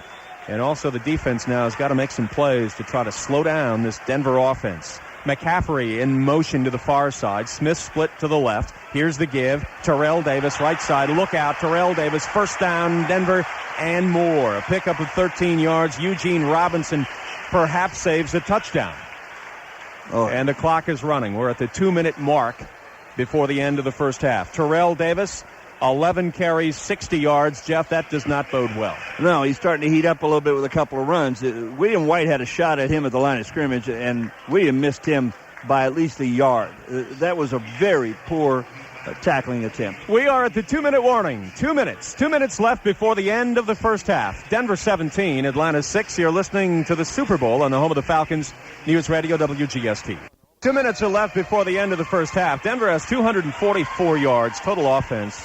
One play, the touchdown to Rod Smith ate up 80 yards. Falcons have 142 yards at this point, Jeff.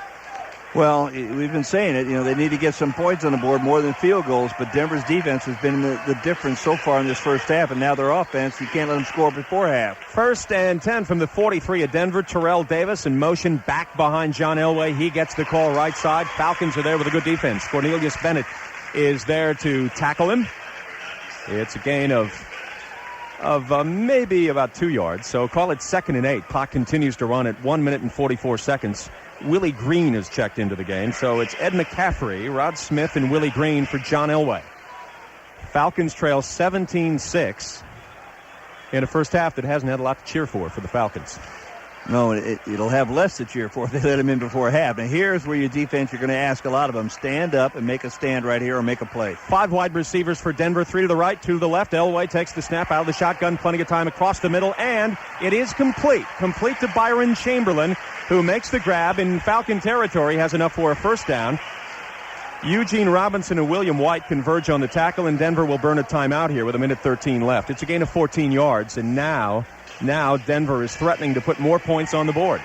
You got to have some pressure on John Elway. It's a double crossing route right past the line of scrimmage. Rod Smith going left to right, Terrell Davis going right to left, and Chamberlain going down the middle, and it's all open in the middle. But you got to put a little pressure on John Elway, get somebody back in his face, make him throw that ball before he wants.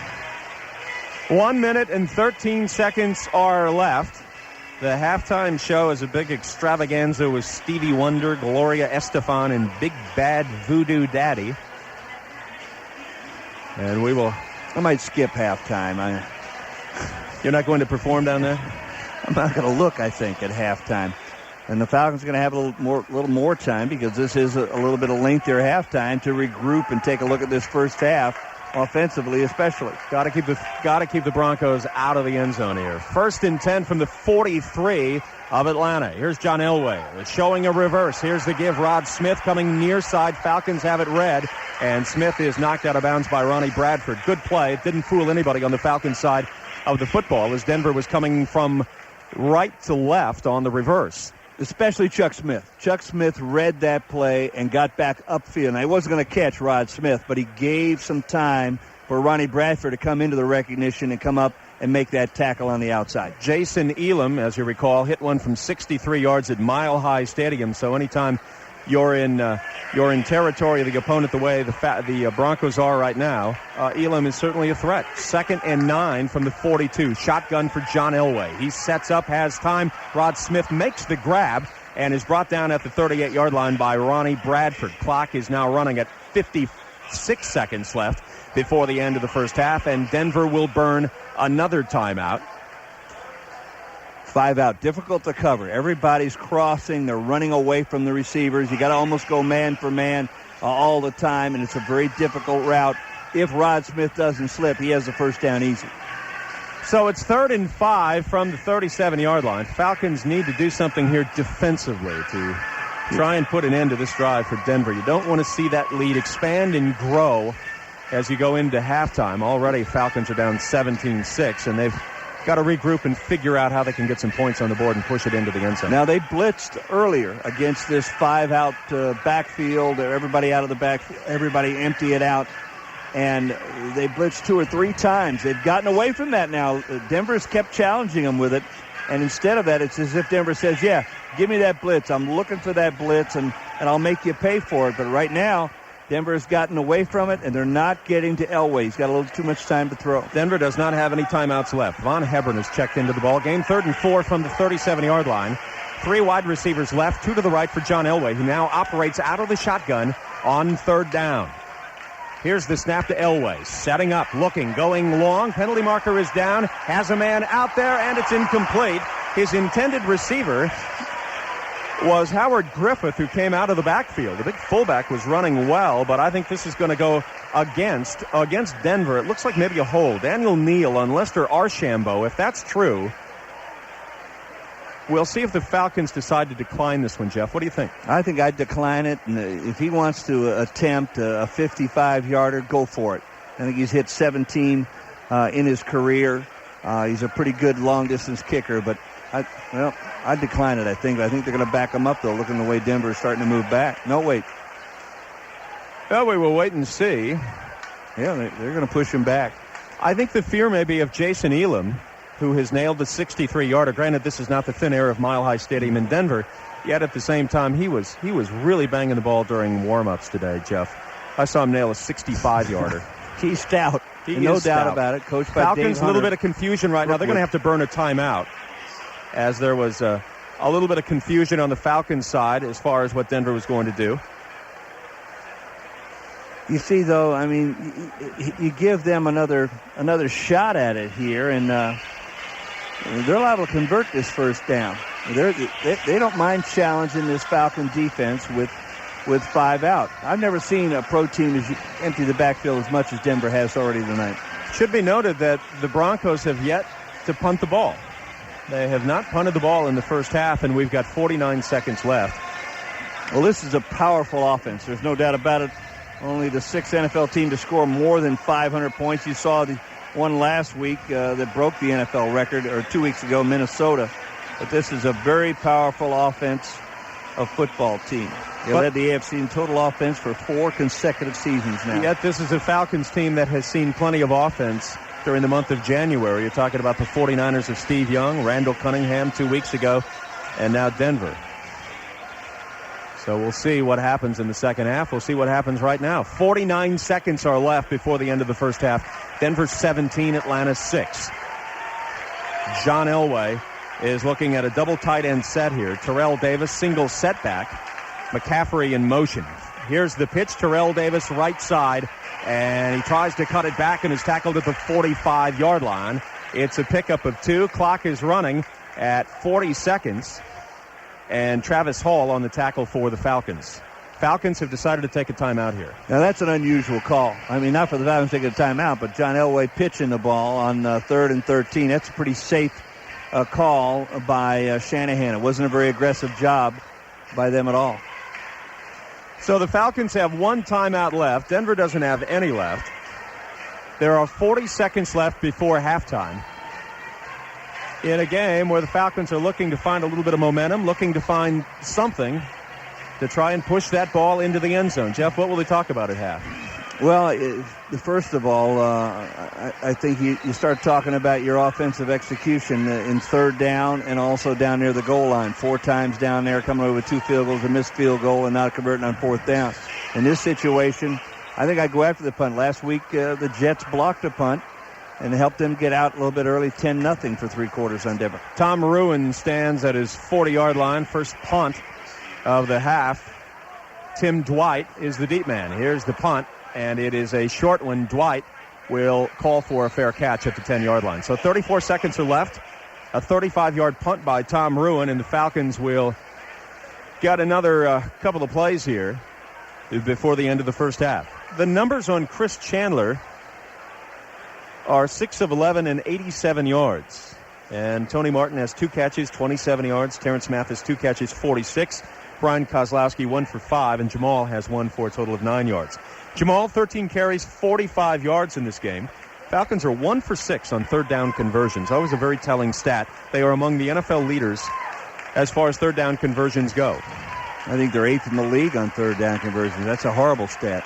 1st and 10 from the 10-yard line. Chandler, out of the shotgun, is looking at 3 wide receivers. Chandler sets up in trouble, gets the ball away, and it's incomplete. Falcons very fortunate.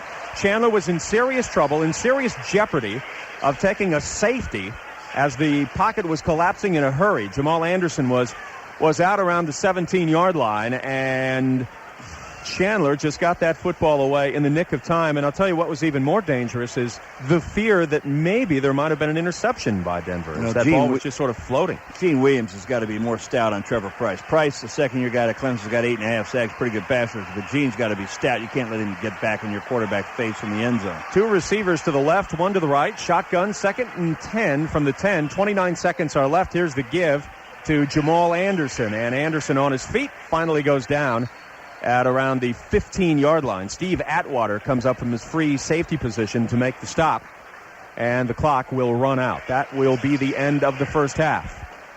The end of the first half has come to Pro Player Stadium in Super Bowl 33 in Miami, Florida. The AFC champion Denver Broncos leading the NFC champion Atlanta Falcons. It's 17-6. Denver leads Atlanta in a game where the Falcons really have not found much rhythm, either offensively or defensively. And again, let me just reiterate what I said to you a couple of moments ago. It could be worse than this, Jeff. It could, and I think especially offensively, when you pointed out the 1 for 6 third down, that's horrible. Atlanta's a very good third down team, 8th in the league, and Denver has shut them down there, including that 4th down play. And also the passing, 6 out of 13, less than 50%. You can't do that. They can't operate like this and have a chance to win. And you're putting all the pressure on your offense in the second half, because here's Denver at 17. I mean, they're halfway to 35, and if the game continues with the way that the Falcons offense is playing, they'll get to 35. There's no way you can expect the Falcon defense to keep holding them.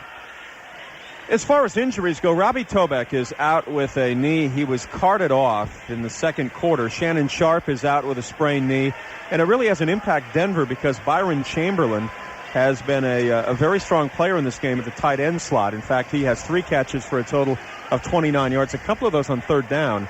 And right now, taking a look at first downs, 12 for Denver. It's an interesting stat.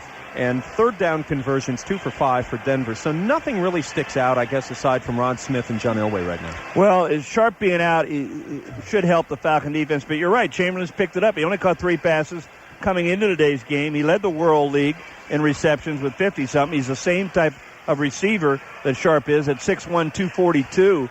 But he has picked up the slack and replaced Shannon Sharp very ably. A reminder, Dave Stone will take your phone calls after the game. We're ready to go. Morton Anderson kicks off from left to right across your radio dial. Vaughn Hebron is the deep man. He takes it at his own goal line. 10, 15, 20 on his feet. And he is wrestled down across the 25-yard line up to the 27 by Michael Booker. It is a return of 26, 27 yards. Let's go to Pete Davis along the Falcons sideline. The Falcons have been behind in 8 games this season. Their biggest comeback was 14 points in the first half against the Colts. And, of course, the 10-point deficit they overcame against the Vikings. And they've outscored opponents in the fourth quarter, 131-58. So there's still hope, Jeff.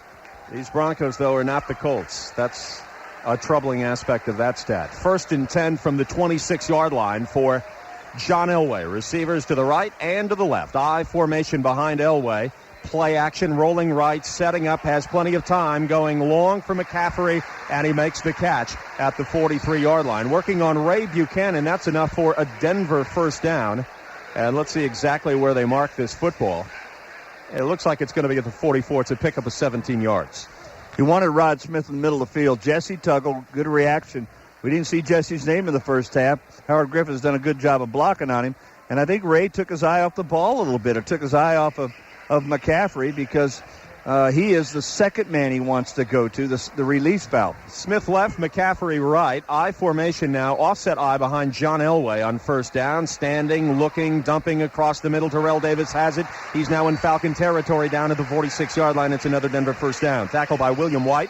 Gain of 12 yards. So 2 plays, 2 big gainers, 2 first downs, and the Broncos are moving. Got to make some plays on defense. Jesse Tuggle misses that tackle, which would have held it to about a 3 or 4 yard game. You got to make these plays on defense. 1st and 10 from the 45-yard line of the Atlanta Falcons. Rod Smith split to the left. McCaffrey split to the right. Offset I formation behind John Elway. Elway, the give. Here's to Terrell Davis, straight up the middle, and he is knocked down. A gain of a couple of yards before Shane Dronette comes up to knock him down. It'll be a pickup of 2, so 2nd and 8. You know, I'm not sure. You talked early in the game about it, the lack of noise and cheering in the stadium, and that's because 2nd and 8 from the 43-yard line of the Falcons. Receivers right and left for John Elway. Elway will throw, short drop, looking, throwing out of the backfield to Howard Griffith. Griffith has the football, knocked out of bounds at the 36-yard line. It is a pickup of 7. Let's go to Pete Davis. We have confirmation from the Falcons locker room that center Robbie Dopak has a sprained right knee. He will not be back. Back to you, Jeff. Tackled by Ronnie Bradford and Cornelius Bennett, just short of a Denver first down, so it's 3rd and 1 now from the 36 of Atlanta. Denver 2 out of 5 in the first half for 40%, a little bit under their average. They're one of the better third down teams in the league, converting almost 44%. Double tight end set for the Broncos I formation. McCaffrey is split to the right on 3rd and 1 from the 36. Here's the give to Griffith, straight up the middle, first down Denver. Tackle by William White, gain of about 4. So it'll be 1st and 10 from the 33-yard line on the opening drive for the Denver Broncos in the second half. Jeff, if this game gets too far away, it becomes very, very difficult to try and snake back in it. You're exactly right, Jeff. I mean, you don't want to get in a situation where you weren't throwing that well in the first half, 150%. You're going to have to throw in every down. 1st and 10 from the 33 of the Atlanta Falcons. Detron Smith is into the ball game, and here's the give. It is to Terrell Davis. Davis left side, and not much going. Shane Dronette makes the stop for the Falcons. Davis's numbers so far are 15 carries for 69 yards. Clock running at 11 minutes and 39 seconds left in the third quarter. Denver 17, Atlanta 6. Falcons were out in front 3-0, but from there it has been almost all Denver all day long. This is the 7th play of this drive. 2nd and 8 from the 31 of the Falcons. 2 receivers to the left. Now McCaffrey is in motion to the right side. Offset formation behind Elway. Elway will throw. Sets up. It's deflected. And the Falcons trying to come up with it. Cornelius Bennett was in the vicinity of the ball, but he could not come up with the deflection. So Denver's looking at 3rd down. It was batted down by Travis Hall. Nice play. He got his arm up there. The 4-year pro out of LSU. 6'5", 295 pounds. John Elway so far. It's his first incomplete pass this half. So let's see what happens here on 3rd and 8 from the 31. Already in the range of Jason Elam. I'm not sure where is not the range of Jason Elam. 3rd and 8 from the 31 of Atlanta. Elway operating out of the shotgun. 2 receivers to the left, 3 to the right for Elway. Here comes the pressure. John setting up, firing across the middle, complete. 1st down, Denver. Has his receiver who was cutting across the middle. It is Ed McCaffrey. And the Broncos pick up 15 yards, and they are threatening to bust this game wide open. You know, the linebackers, Jesse Tuggle, Cornelius Bennett, Crockett, they're trying to get back there and help, but the problem is they're almost too deep. The Broncos have worked the center of the field for the most part. McCaffrey caught one outside. Smith caught one outside at a comeback. Griffith caught one outside. The rest of this has all been in the middle of the field. 1st and 10 from the 17 of the Falcons. Got to get some pressure on John Elway. He'll kill you. Here's the give to Terrell Davis. Davis trying to take it to the outside, now cuts back. And there is a penalty marker down at the 21-yard line. That looks like that's going to be a hold against Denver. So, yes, indeed, it is. Holding against the Broncos. Falcons get a little bit of help here. They need it. Might get a little bit of help on Carswell, 89, holding on Henri Crockett, the tight end. Jeff, this is a Falcons team. 89 offense. It goes against Wayne Carswell. This is a Falcons team right now that really is not showing much emotion. I mean, they look kind of flat. Well, you can't get the sense of it up here, I think, more than anything. One, because I talked about it's like a neutral stadium. There's not an ebb and flow from the crowd. And 2, this is a machine-like offense, talking about Denver. The 2 plays the Falcons have made so far in this drive, the tip ball by Travis Hall and the holding call on Dwayne Carswell. That's all they've done defensively right now. So Denver now 1st and 20 from the 27 of the Falcons. McCaffrey left, Rod Smith right. John Elway rolling right. He'll keep the football. He's going to bootleg it. Yes. And he goes down. Brought down by Cornelius Bennett. Elway trying to do the kinds of things that he did in the early 80s when he had the great speed. But that speed has long since left those legs of his. Excellent recognition, though, by Cornelius. They're not going to let Elway get out. And Elway has run that little boot waggle so far where they got the touchdown pass to Smith in the first half and also some completions off of it. But good job by Cornelius forcing the action. In 83 or 4, Elway would have picked up 35 yards. Doesn't pick up any this time. 2nd and 20 from the 28 of the Falcons. Smith and McCaffrey are split to the left. Now McCaffrey is in motion. He'll go to the right side. That's the far side of the football field. Here's the draw. Terrell Davis, right side. No place. William White is there and brings him down. William White's been a very active man in this Super Bowl. The 11-year pro out of Ohio State, 5'10", 205 pounds. He has 6 tackles so far in this game against Denver. So now the Broncos are looking at 3rd and long, 3rd and 20 from the 28-yard line. On 3rd down conversions, they are 4 for 7 in the Super Bowl 33. And the Falcons need to keep them away from those chains. Well, it's about a 44-yard attempt right here. So what you don't want to do is allow them to have at least a 34-yard attempt. What you like to do is keep it right here, get an incompletion here, get a sack if you possibly can. 3rd and 20 from the 28. Elway shotgun, fires it, has his man spinning back into the 20-yard line is Rod Smith, and he is short of the first down. But it will give Jason Elam a little more yardage and make this a little bit more of a chip shot for him. Tackled by Ronnie Bradford. And the clock is running at 8 minutes and 23 seconds left in the third quarter. 17-6 Denver on the opening drive here of the second half. So Jason Elam will attempt a 38-yard field goal with Tom Ruin holding. Elam waits, the snap, the kick, it's down, it's on the way, it's up, and it is no good! Jason Elam has missed a field goal, so the Falcons with an opening. The Falcons with a break, 8 minutes and 1 second left here in the third quarter. It's Denver 17, Atlanta 6. You're listening to the Super Bowl on the home of the NFC champion Atlanta Falcons, News Radio WGST. The Broncos held the ball for almost 7 minutes, 6 minutes and 59 seconds on that drive, and they come away with no points. So if the Falcons were looking at a break and trying to get a bit of a spark, perhaps this can open the door. 1st and 10 from the 28-yard line of Atlanta. Mathis split left, Martin right, I formation behind Chris Chandler. Now Tony Martin is in motion. Play action. Chandler setting up, going, has a man out there. Tony Martin complete. First down, Falcons, moving the football. Bill Romanowski pushes him out. It's a gain of 19 yards for the Falcons. There is a seam in that secondary of the Denver Broncos. Well, they walked up the safety right at the end, so they were looking to run, good play action pass, and Romanowski and Kadrez both get caught up on Kozlowski short. And you can expose these corners, Crockett and Gordon. They've been doing it throughout the first half with typical play like that. Tim Dwight is checked into the game. Terrence Mathis is checked out. Santiago remains the tight end.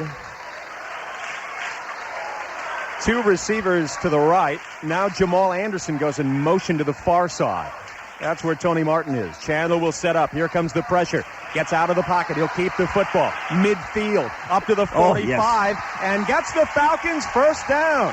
Up to the 41-yard line goes Chris Chandler on the quarterback keeper.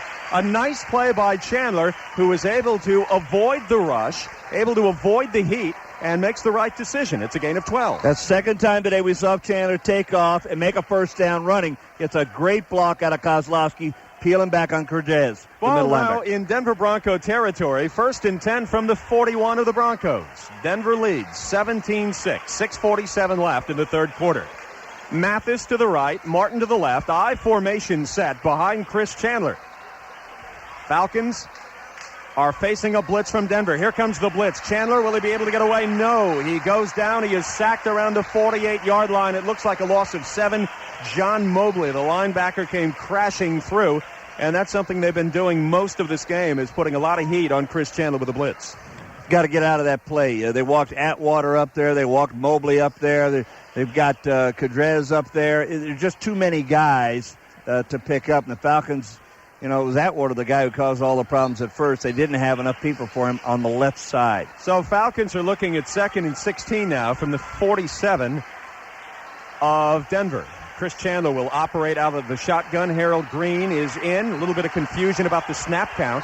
3 wide receivers, 2 right, 1 left. Here's the snap. Chandler's setting up. Here comes the pressure. Chandler gets it away, fires it across the middle. It's intercepted. Picked off by Darius Johnson. Johnson on his feet in Falcon territory. He is knocked down at the 42-yard line. So Denver, with the first turnover of the second half, each team has now had 1 turnover. John Elway with an interception. Chris Chandler with an interception. It's a 27-yard return. 5 minutes, 53 seconds are left in the third quarter. It's Denver 17, Atlanta 6. Broncos have the ball. You're listening to the Super Bowl on the home of the Falcons. Smith goes to the right, McCaffrey to the left. A double tight end set right now for John Elway. Single set back is Terrell Davis. Here's the give. Davis left side, and Jesse Tuggle came shooting through and let Davis get away from him. Eugene Robinson makes the stop, but it's enough for a first down for the Denver Broncos. Jesse Tuggle read it perfectly, came firing through, had Terrell Davis wrapped up around the ankles, missed the tackle, and Davis squirts through enough for a first down. 17 carries, 80 yards for Terrell Davis. The attendance tonight, 74,803 at Pro Player Stadium for Super Bowl 33. 5 minutes, 22 seconds remain in the third quarter. Denver 17-6. Derek LaVille checks into the game. It's 1st and 10 now from the 31-yard line for Elway. The give, it's to the tailback. It's to Derek LaVille. And LaVelle on the right side picks up a couple of yards. William White is there. And we will see where they will mark this ball. It's a gain of 2, so they'll mark it at the 29-yard line. You hate to keep coming back to your defense and say you got to make a play. Now, Jesse had a chance to make a play in the backfield and put him in at like a 2nd 11 or 12, and he let that tackle slip off. All night long, it looks like he's been trying to have that big hit that he talked about this weekend. He hasn't been able to get it. 2nd and 8 from the 29 of the Falcons for Elway.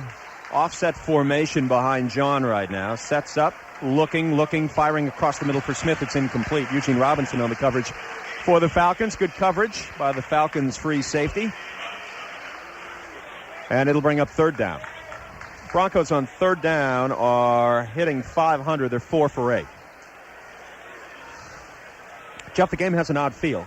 Well, it is, and it's because of where it's being played, believe me, more so than anything. And, you know, you can't get a feeling for the crowd. You can't. It looks like, well, they're just kind of going through the motions. They're not. But the problem is that Denver's been dictating with this offense of theirs. Willie Green has checked into the game. He's split to the left. Smith and McCaffrey to the right. McCaffrey now in motion. John Elway will throw. Here comes the Falcons with the pressure. Elway in trouble. Steps out of the pocket. Looking, dumping. And it is complete to McCaffrey. And McCaffrey was about 4 or 5 yards away from John. So as McCaffrey makes the reception, really there clearly is no place to go. So that'll bring up 4th down. Let's go to Pete Davis along the Falcons sideline. Terrell Davis is sitting on the Broncos sideline getting worked on. Looks like he's had cramps in either by his Snellville's legs Jason Elam. Here's the snap, the kick. It is up, it is on the way, and it is no good. Man alive. Elam has missed 2 field goals in a row, this time from 48. The previous from 38. He has hit 1 this afternoon from 26. Coming into this game, he was perfect in the postseason in the field goal department. So the Falcons dodge another bullet. They're still hanging around. 3 minutes, 49 seconds left in the third quarter. Denver 17, Atlanta 6. You're listening to the Super Bowl on the home of the NFC champion Falcons, News Radio WGST. The Falcons have dodged another bullet, Jeff, and you don't win 16 of 18 games and get to the Super Bowl without taking advantage of miscues by your opponents. The question is, at what point will the Falcons fire it up and try to get something firing here? Better do it right now. 1st and 10 from the 38-yard line of the Falcons for Chris Chandler. Tony Martin in motion. Terrence Mathis to the left. Motion also for Martin goes to the left. Here's the pitch to Jamal Anderson, left side. Jamal with some running room, and Jamal into Denver Bronco territory. He has enough for a 1st down. That's a great block by Terrence Mathis. That's an 8-man front they're running against with Atwater up like a 4th linebacker. He puts a block on Atwater that allows Jamal to get outside. So the ball now in Denver territory at the 49-yard line for the Atlanta Falcons. They're looking at a 1st and 10. Let's see if they can keep something rolling here. Jamal Anderson, 15 carries for 64 yards. Terrence Mathis is split to the right. Tony Martin to the left. I formation behind Chandler on 1st and 10. Ball in territory of Denver. Play action. Chandler sets up near side. Has his man. Terrence Mathis. It's complete. Complete at the 36-yard line. Working on Ray Crockett. And that's enough for another Falcons 1st down as he is sent out of bounds. Been able to throw in front of Ray Crockett all night long. Good cushion in the zone. They got to set him up now. You got to run by him one of these times, especially when Denver gets into that safety blitz look of theirs with either Braxton or Atwater up there. Gain of 13. Tony Martin goes to the right. Terrence Mathis also to the right. I formation behind Chandler. 1st and 10 now. Now it's an offset formation. 1st and 10 from the 36 of Denver. In motion is Terrence Mathis. Draw play. Jamal Anderson up the middle, spinning, 30, 25. Jamal still on his feet, trying to get some extra yardage, and he is tackled at the 22-yard line. Tackle by Steve Atwater. Some missed tackles by the Broncos. John Mobley comes immediately to mind. It's a gain of 14 and another 1st down for the Falcons. The clock is now running at 2 minutes and 24 seconds left here in the third quarter. Denver 17, Atlanta 6. Atwater, usually a sure tackler, been playing in this league 11 years and led this team in tackles a lot of times. Jamal does a 360 on him when he tackles him, and you're seeing a little more oomph out of this Falcon offense right now. 1st and 10 from the 21-yard line of the Broncos. Mathis left, Martin right. Chandler will throw. Setting up, has time. Ball is deflected, and it is picked off. Picked off. Intercepted by the Denver Broncos, Darian Gordon. Gordon has one man to beat in Chandler. Chandler makes the tackle, and the Denver Broncos get a huge break. Keith Traylor knocked the ball down, and it just went flying up into the air on the far side of the football field. Darian Gordon was there. And it's a 60-yard return by the Denver Broncos. Well, you got to get a little lucky. Traylor's only about 6'1". He's being well picked up by Bob Whitfield, and he just gets the hand up at the perfect place, and there is the pop-up interception. It is painful to watch as the Falcons were moving the football here late in the third quarter. 1:46 left, and John Elway trots back out onto the field. Chandler helped make the tackle of Darian Gordon to ensure that he did not go into the end zone. So 1st and 10 from the 24 of the Falcons for John Elway. Rod Smith to the left, McCaffrey to the right. Offset formation behind John Elway. Elway on the give, Terrell Davis right side. Davis wrapped up and brought down at the 21-yard line. It's a pickup of 2, perhaps 3. Shane Tronette is there, and the clock is running at 1:34. So 2 turnovers by the Falcons. Jeff, you mentioned the word, you got to be lucky a little bit in the Super Bowl, and the Falcons have been unlucky. Certainly this has been their real chance to get back into this ball game with a touchdown there. They've been lucky and unlucky. The 2 missed field goals by Jason Elam. He came into this game 7 for 7 in postseason kicking, and you're right, they've been unlucky on that interception. They got a touchdown there, different game. 2nd and 6 from the 20. Elway will throw, firing across the middle into the end zone. And it's incomplete. Incomplete. Good pass coverage by Ray Buchanan. The intended receiver was Ed McCaffrey in the center of the end zone and was unable to come up with the ball. So it's 3rd and 6 now from the 20-yard line for the Denver Broncos. I think they got the call there because McCaffrey might have been juggling it. This is a well-thrown ball. They really have done a great job of attacking the middle of the field all day long. I've never seen a pro team that throws exclusively in the middle as Denver has today. It was a good pass by John Elway. McCaffrey should have had 6. 3rd and 6 from the 20-yard line of the Falcons. Elway, shotgun. He's got 5 wide receivers. 2 right, 3 left. Elway stands up, fires. McCaffrey has him across the middle. McCaffrey down to the 5-yard line. First down. Tackle by Jesse Tuggle. Now inside 1 minute left in the third quarter. It's a gain of 15 yards.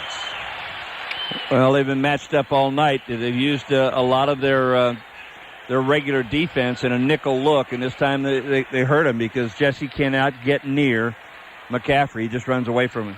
1st and goal from the 5 for the Broncos. Clock running at 30 seconds. Elway now a double tight end set. I formation behind John. McCaffrey in motion to the right. Here's the give. It's to the fullback, Griffith, and Griffith is very close as he continues to churn, finally knocked down at about the 2-yard line by Esera Tuaolo and also Travis Hall. And that is the end of the third quarter. 15 minutes are left in Super Bowl 33, and the Falcons are in trouble. Denver 17, Atlanta 6. You're listening to the Super Bowl on the home of the Falcons, News Radio WGST. Fourth quarter, Denver 17, Atlanta 6. And John Elway is trying to push the ball into the end zone, 2nd and goal from the 1-yard line. Passing yards 272 for Denver after 3, 106 for the Falcons. 2 pass interceptions today for Chandler, 1 for Elway. Total yards 367 for Denver, 214 for Atlanta. So it's 2nd and goal now from the 1. I formation behind John Elway. McCaffrey in motion. Here's the give. Griffith left side. And is he in? Yes. Touchdown Denver. So on the first play of the fourth quarter, Denver punches it in from 1 yard out. They extend their lead. Jason Elam will come in for the point after attempt. And Jeff, it gets very, very difficult in the fourth quarter of a Super Bowl game when you are down the way the Falcons are right now. Got to get into a hurry-up offense. You got to get some quick scores. And it's typical. Howard Griffin has 4 carries coming into this game the whole season. Tonight he's had 4 carries. He had no touchdowns. He's got 2. He's usually just a fullback, and I think they said to Howard Griffin, we're going to make you a little bit of a Super Bowl star tonight. if we get down close, and we're going to run you in there because nobody is expecting you to run. Falcons' injured player right now is Cornelius Bennett. He is on his back in the end zone. Cornelius Bennett, in all those Super Bowls with the Buffalo Bills, had been hoping to get a ring with this Atlanta Falcons team. Well, he's had a remarkable career in getting into 5 Super Bowls. Look at Mike Lodish. He's into 6. And most people don't know what position Mike Lodish plays. But he's been in the league 9 years. He's worked hard at his craft. And he's been in 6 Super Bowls. One winning his first ring with Denver last year after 4 with Buffalo. No Super Bowl wins, though. Jason Elam now for the point after attempt with Tom Ruin holding. Cornelius Bennett is okay. He is up, moving a little bit slowly now as he makes his way toward the Falcons sideline. 5 plays, 24 yards for Denver after the interception. A minute 50. Griffith, the 1-yard touchdown run. His second TD tonight after the 60-yard interception return by Johnson. Jason Elam. Come on, guys. Yeah. Do you get it? We're holding this game up a little long here. Let's move it a little bit.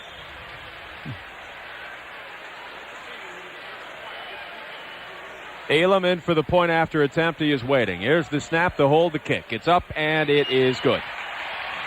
14:56 left in Super Bowl 33 from Miami, Florida, in Pro Player Stadium. It's Denver looking to repeat as world champions. 24, Atlanta 6. You're listening to the Super Bowl on the home of the Falcons, News Radio WGST.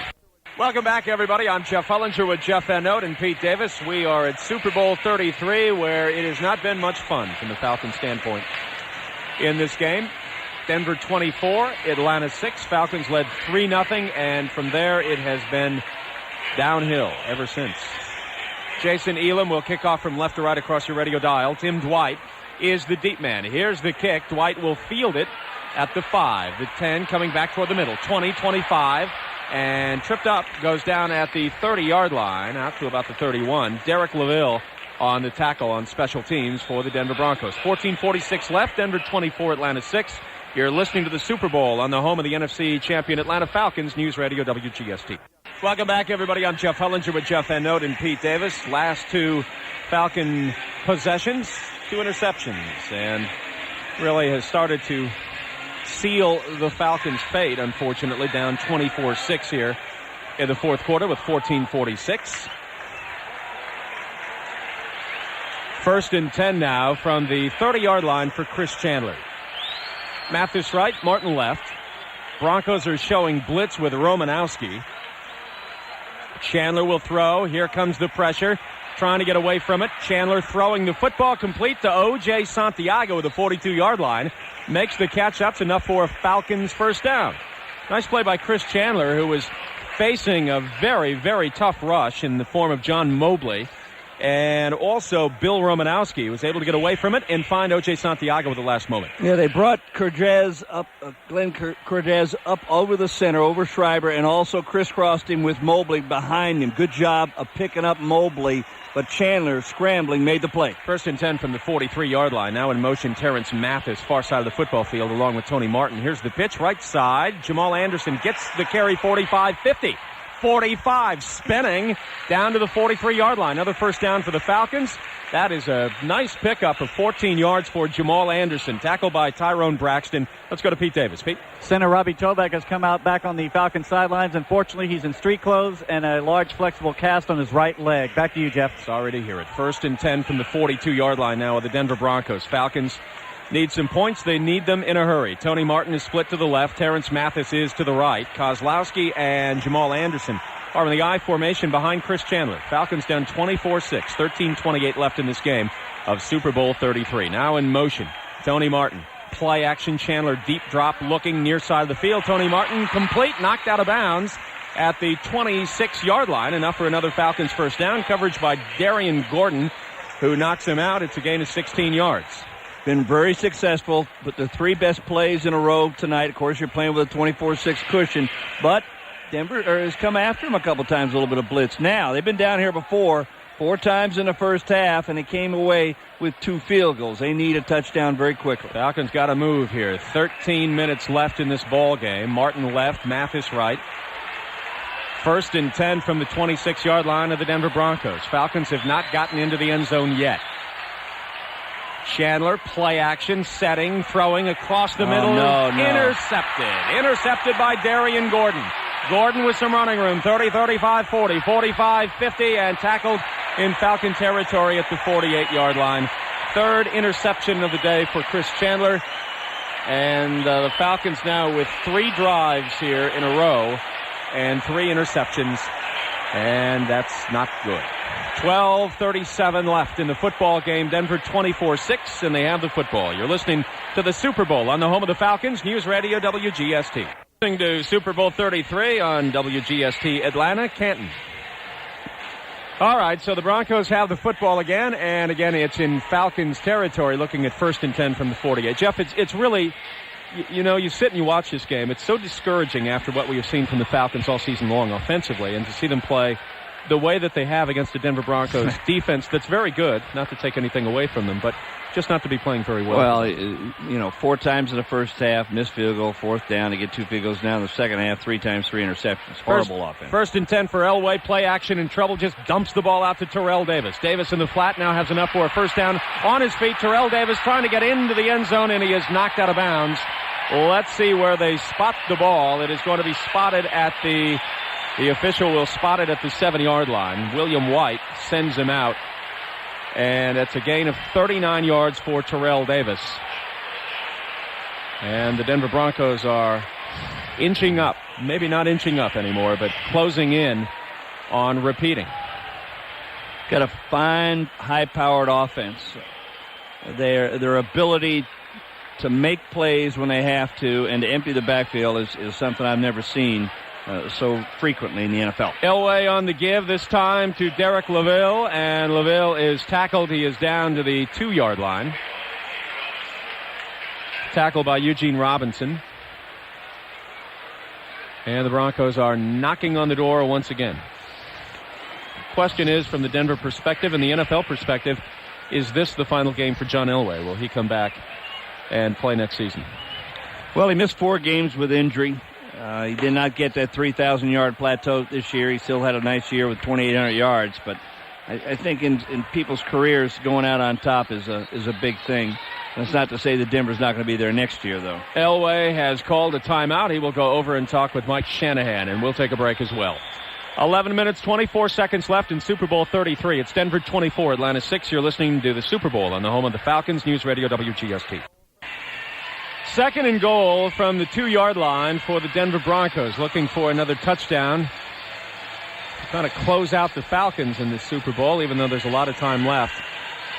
Falling down 31-6 in a Super Bowl is a fate that's not a very good one, unfortunately, in the National Football League from the perspective of the team behind. 11:24 left. 2nd and goal from the 2 for John Elway. Elway, he will keep the football, quarterback draw, diving into the end zone, touchdown, John Elway. John Elway on target to be the game's most valuable player. And you know what, Jeff, that almost gives you a feeling that maybe this is his last game for the Denver Broncos. If he's calling his own number in a moment like that, that just may be the sort of champagne toast to an extraordinary NFL Hall of Fame career. Well, they got that play from the Viking game. Randall Cunningham. You spread the Falcons out, especially when they're not down on the 1 or the 2. You spread them out a little bit, and they play more of a regular front. There's a little bit of room up the middle with a good block from your all-pro center, Tom Naylor. Jason Elam in for the point-after attempt with Tom Ruin holding.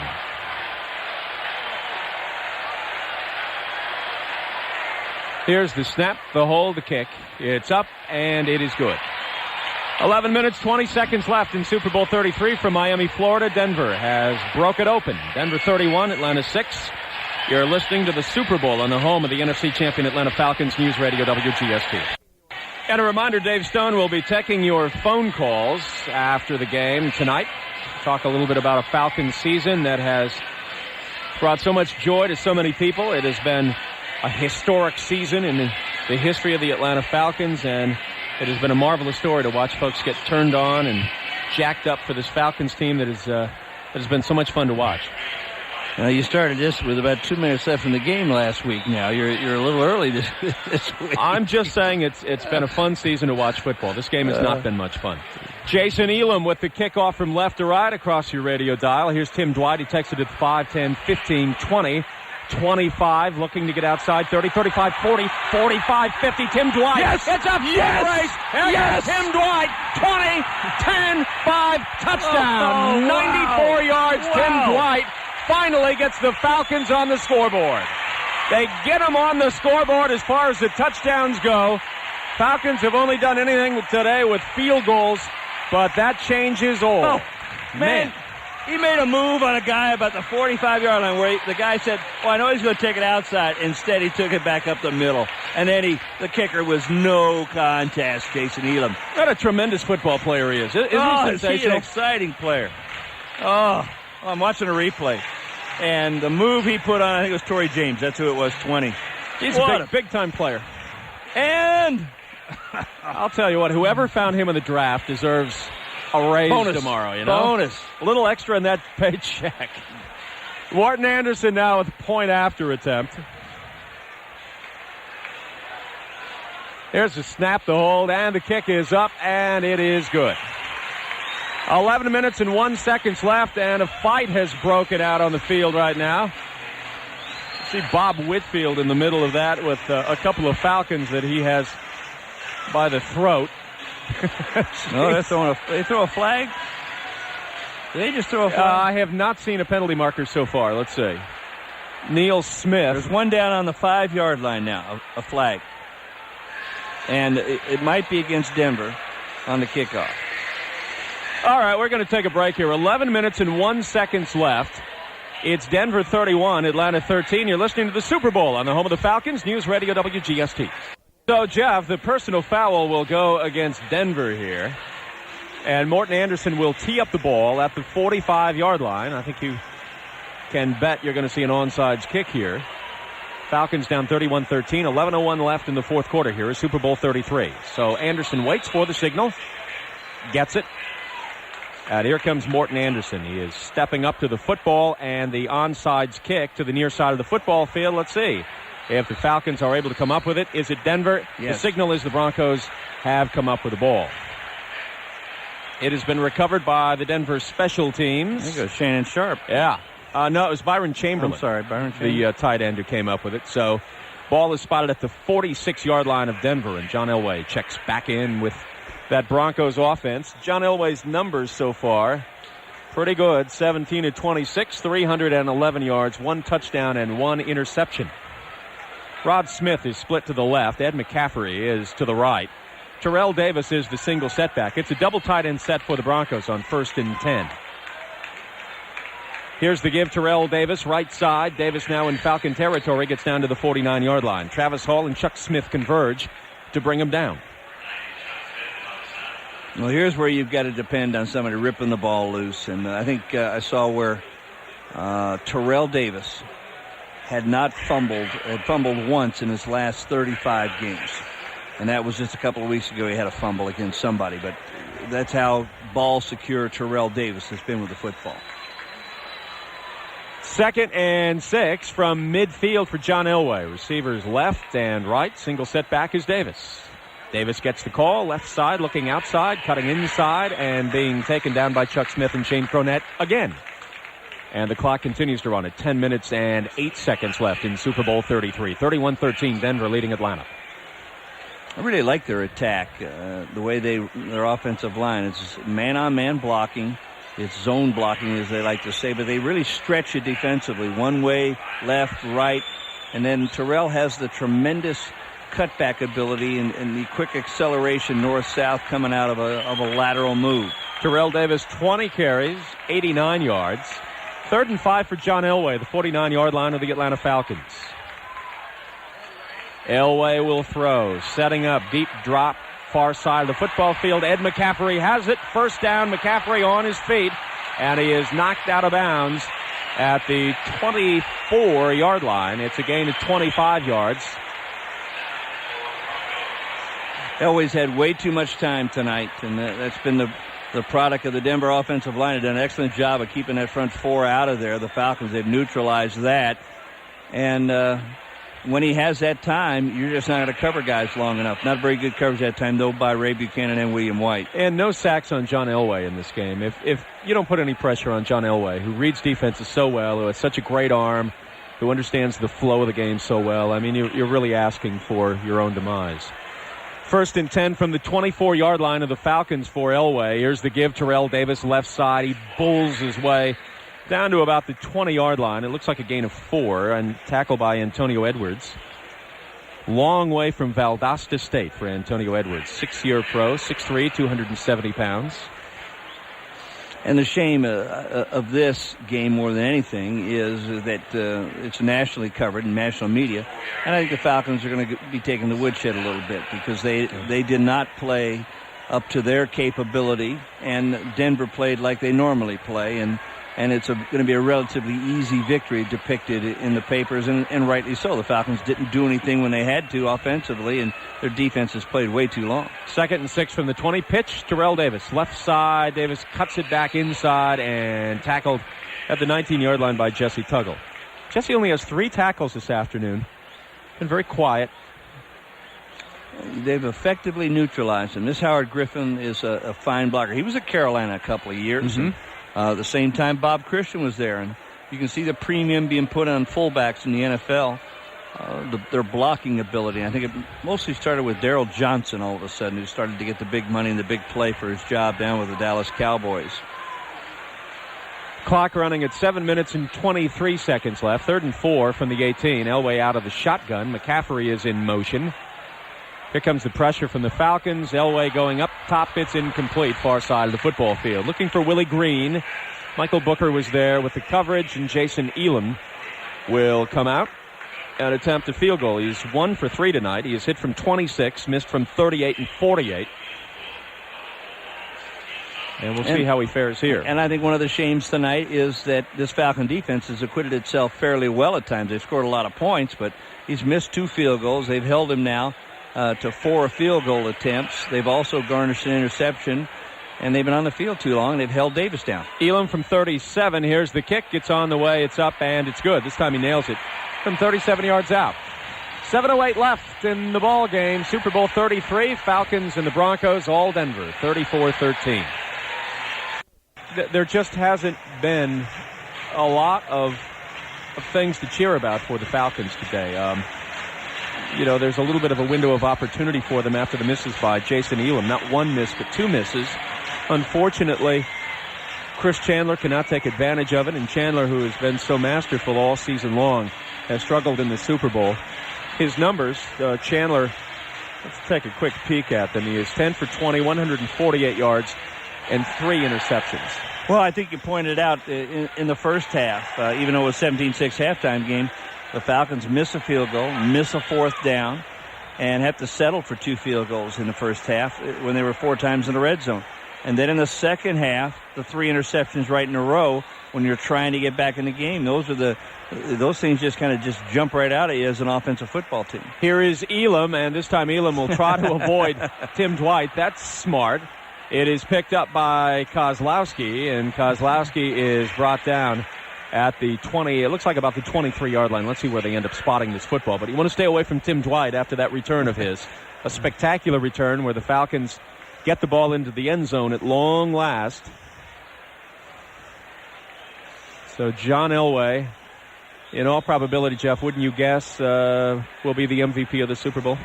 Probably. Darren Gordon's probably got a shot because he's got 2 interceptions, and they came at key times in the second half. But sentimentality would say that Elway would get the MVP. I think you're right. Tim Dwight checks into the game, split to the right now in motion to the near side. Martin and Mathis to the left side. Here comes the pressure, and the ball is batted down again, and this time it's incomplete.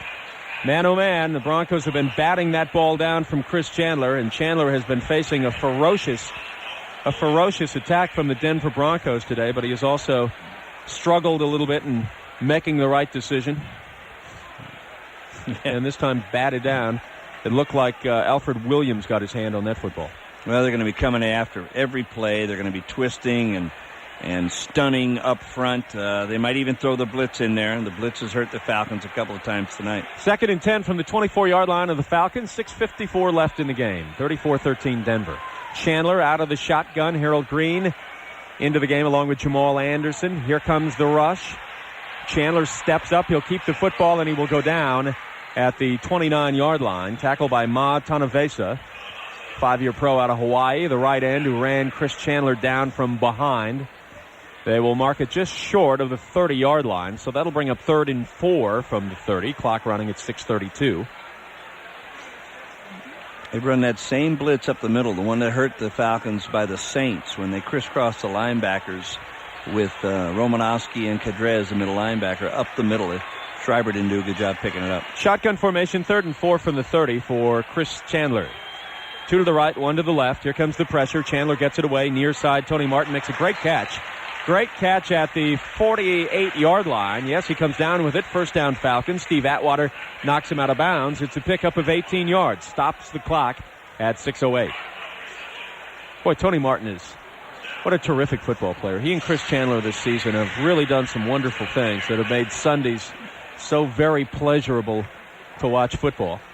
They've had a big year. The 17-plus yards that he and Mathis and Martin have had this year are just significant of how big play receivers both of them are. 1st and 10 from the 47 of the Falcons. Clock running, 5:47. Shotgun, Chandler bobbles the ball, looking, dumps it, batted down again.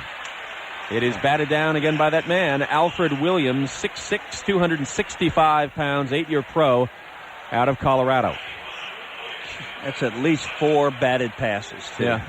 This has not been this offensive night. I mean, we've seen them do so many wondrous things. The comeback against Minnesota, the 4th quarter passing, the 3,000 yards out of Chandler, the 2 1,000-yard receivers, the 1,000 to 1,500-yard plus back. There have only been 4 or 5 teams that have done that in the history of the NFL, and 3 teams, and the Falcons one of them, and tonight it just not been. 2nd and 10 from the 47. Mathis in motion, shotgun for Chandler. Here comes the pressure, dumps it out to Jamal Anderson. Anderson makes the reception, and he is hit in Bronco territory down to the 49-yard line by Darius Johnson, who has 1 interception tonight of Chris Chandler. Clock continues to run at 5:25, so 3rd and 6. Tony Martin is injured.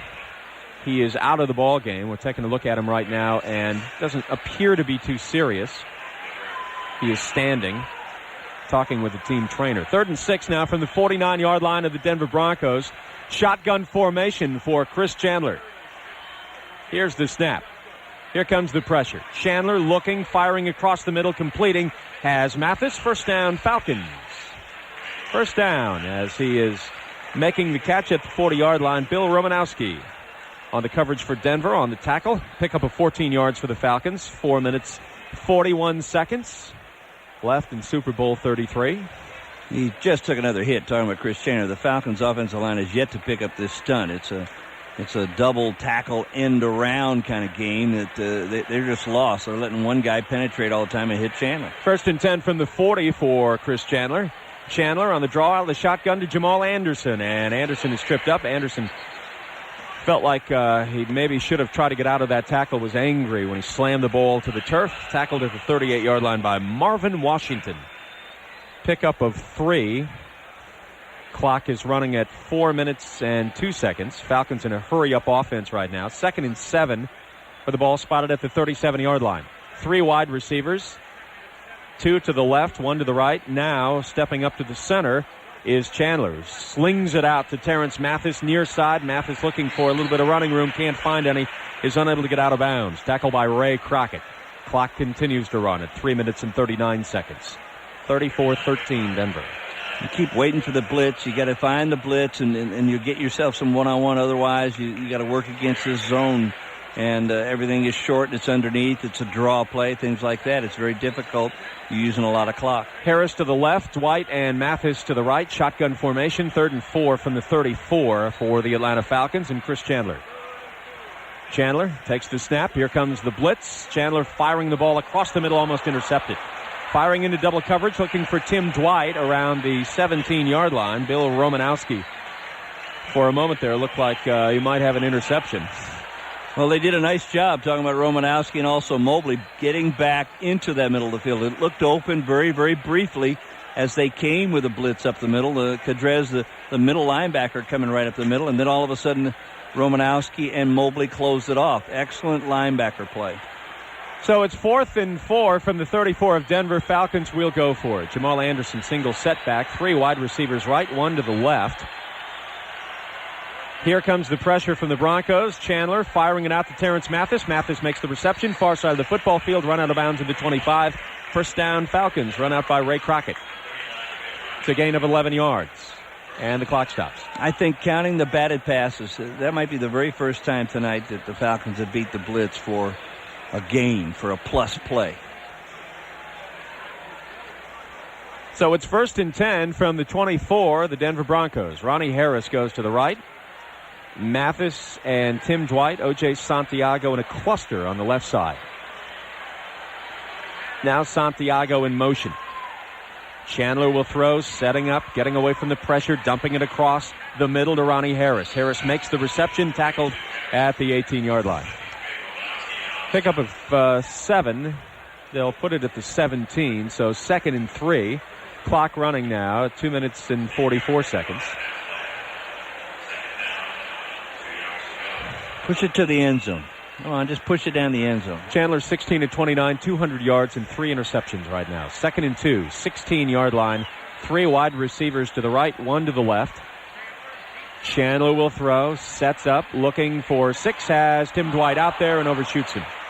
Tim Dwight was open in the corner of the right end zone, and the ball was simply a couple of yards over his head. And that'll bring up 3rd down. That's where you needed to be about 6'3". You wanted our Santiago running that corner route against Tyrone Braxton. Instead, it's Tim Dwight. And Chris, normally very, very accurate. Has not been that case tonight, I think. Pressure, and he's thrown a couple of bad interceptions. But this ball is a little bit too long overthrown for Dwight. 3rd and 2 from the 16-yard line of the Broncos. 2 receivers right. 1 left. Jamal Anderson single set behind Chandler.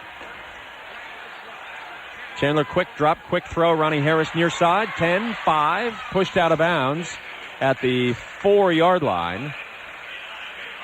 And that's enough for a Falcons first down. I like this Ronnie Harris. He's a good player, isn't he? He is. Very, very fast. Acquired in November from the Seattle Seahawks. He's really an excellent player. I mean, he really is. He's gotten better and better as he's gotten more comfortable in the Falcons' offensive scheme. You're exactly right. The last couple of playoff games, he's caught a ball in each, I think, but he's run some very precise routes. Big catch against the 49ers and another one against the Vikings last week. Going to be a good football player. 1st and goal from the 3-yard line. Shotgun for Chris Chandler. 2 to the right, 2 to the left. Jamal Anderson is flanked to the left of Chandler. Chandler will throw, sets up, fires back of the end zone, and it is batted around and dropped by the Denver Broncos. Tim Dwight, the intended receiver, but John Mobley got a hand on it. Ball was up, and 3 Broncos were in the neighborhood of that football, but could not make the interception. 2nd and goal from the 3. 2 minutes and 12 seconds left in Super Bowl 33. Now you bring your 2 tight ends in. Down here, you need some size, and that's one of the things the receivers that Falcons have. They don't have an awful lot of size, maybe with the exception of Harris. Martin's a pretty good-sized lad, but down here you got to have some size, especially in the middle of the field. 2nd and goal from the 3 for Chris Chandler, now behind center. Martin left, Mathis right. Chandler, the drop, looking, and it's incomplete. O.J. Santiago, the intended receiver, doing a sort of a quick out over there. Tyrone Braxton along for the ride. The coverage was pretty good. I think it's a pretty tough play to connect on there, Jeff, as the coverage was step in step with O.J. Santiago. Well, the ball's got to come to him real quick. It's great coverage, either interference or great coverage, one or the other. Either way, nice job by Braxton. But Santiago's, he makes some unbelievable catches, and then some balls shouldn't even be thrown to him. Mathis right, Martin left. 3rd and goal from the 3, offset formation behind Chandler. Chandler will throw, quick pass across the middle, touchdown Falcons. Terrence Mathis into the end zone for the Atlanta Falcons. And he takes a bow for the audience, the crowd, the gallery here at Super Bowl 33. Pretty quiet crowd here in the second half. And the Falcons have cut into the Denver lead with 2 minutes and 4 seconds left. That's his third touchdown in the postseason for Terrence Mathis, a tremendous football player out of Redan High School, 9-year pro out of New Mexico, came up with the New York Jets. He has really had a season along with Tony Martin, 15 touchdowns. It's an offense that has been thrilling to watch, and today just struggling with a tough Denver defense. Falcons will go for the 2-point conversion. Jamal Anderson single setback behind Chandler. Now in motion is O.J. Santiago. Here's the give. Nope, play action. Chandler keeps it, fires into the end zone, lost control of the football. Tony Martin, the intended receiver, was running an out pattern the near side of the end zone, and I think Chris Chandler just sort of lost control of that football. It looked like it slipped out of his hand. So it's 34-19 Denver. 34-19 with 2 minutes and 4 seconds left. Falcons will try to get the football back, an onside kick upcoming.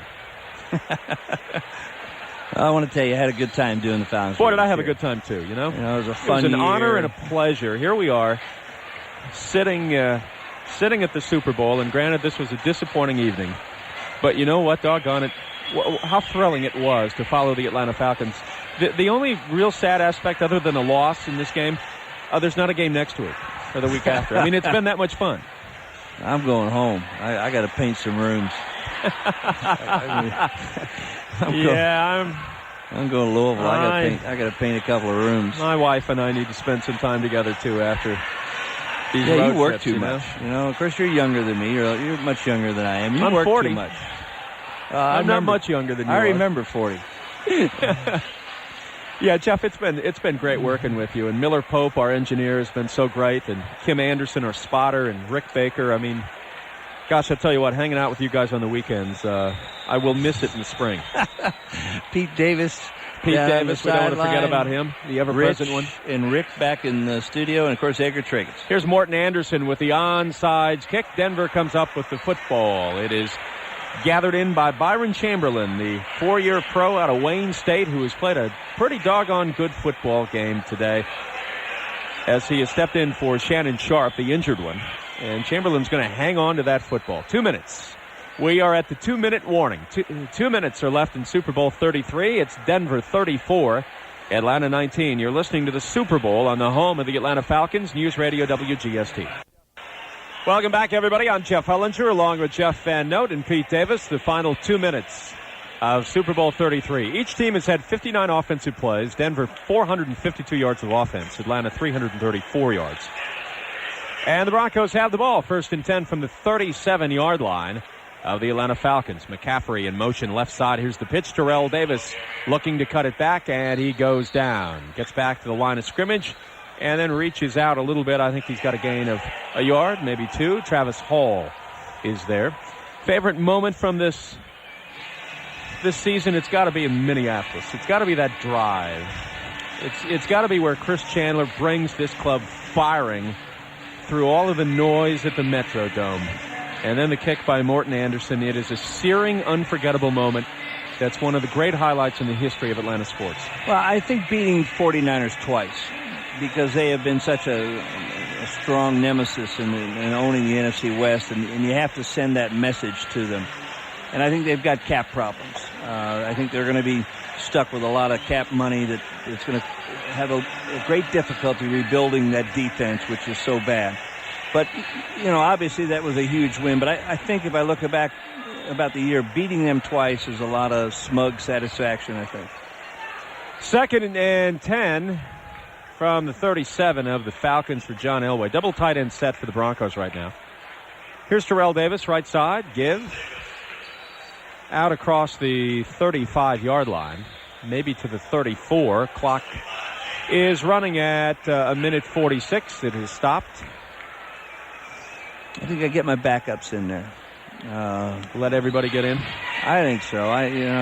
Maybe it's somebody look at it and say, well, it's, they need 15 points. It's 2 touchdowns, it's 2 scores. I mean, a lot can happen, I know, but I think I'd get as many guys in there to experience it, to say you played in the Super Bowl. I thought Coach Reed's comments about he wanted to dress out his inactives was very proper, and I think it's something the NFL should address, because these guys have worked all year and they're not going to play, but to be in uniform on the sideline, that's a big deal. What a job by Dan Reeves this year. Just a remarkable coaching job. had a great year. He's a remarkable coach. Remarkable man. 3rd and 7 from the 34-yard line. Here's the give. Terrell Davis left side, fighting the interior of the Falcons defensive line. Tackled by Shane Dronette. And the Falcons have called a timeout. Davis has 25 carries, 101 yards.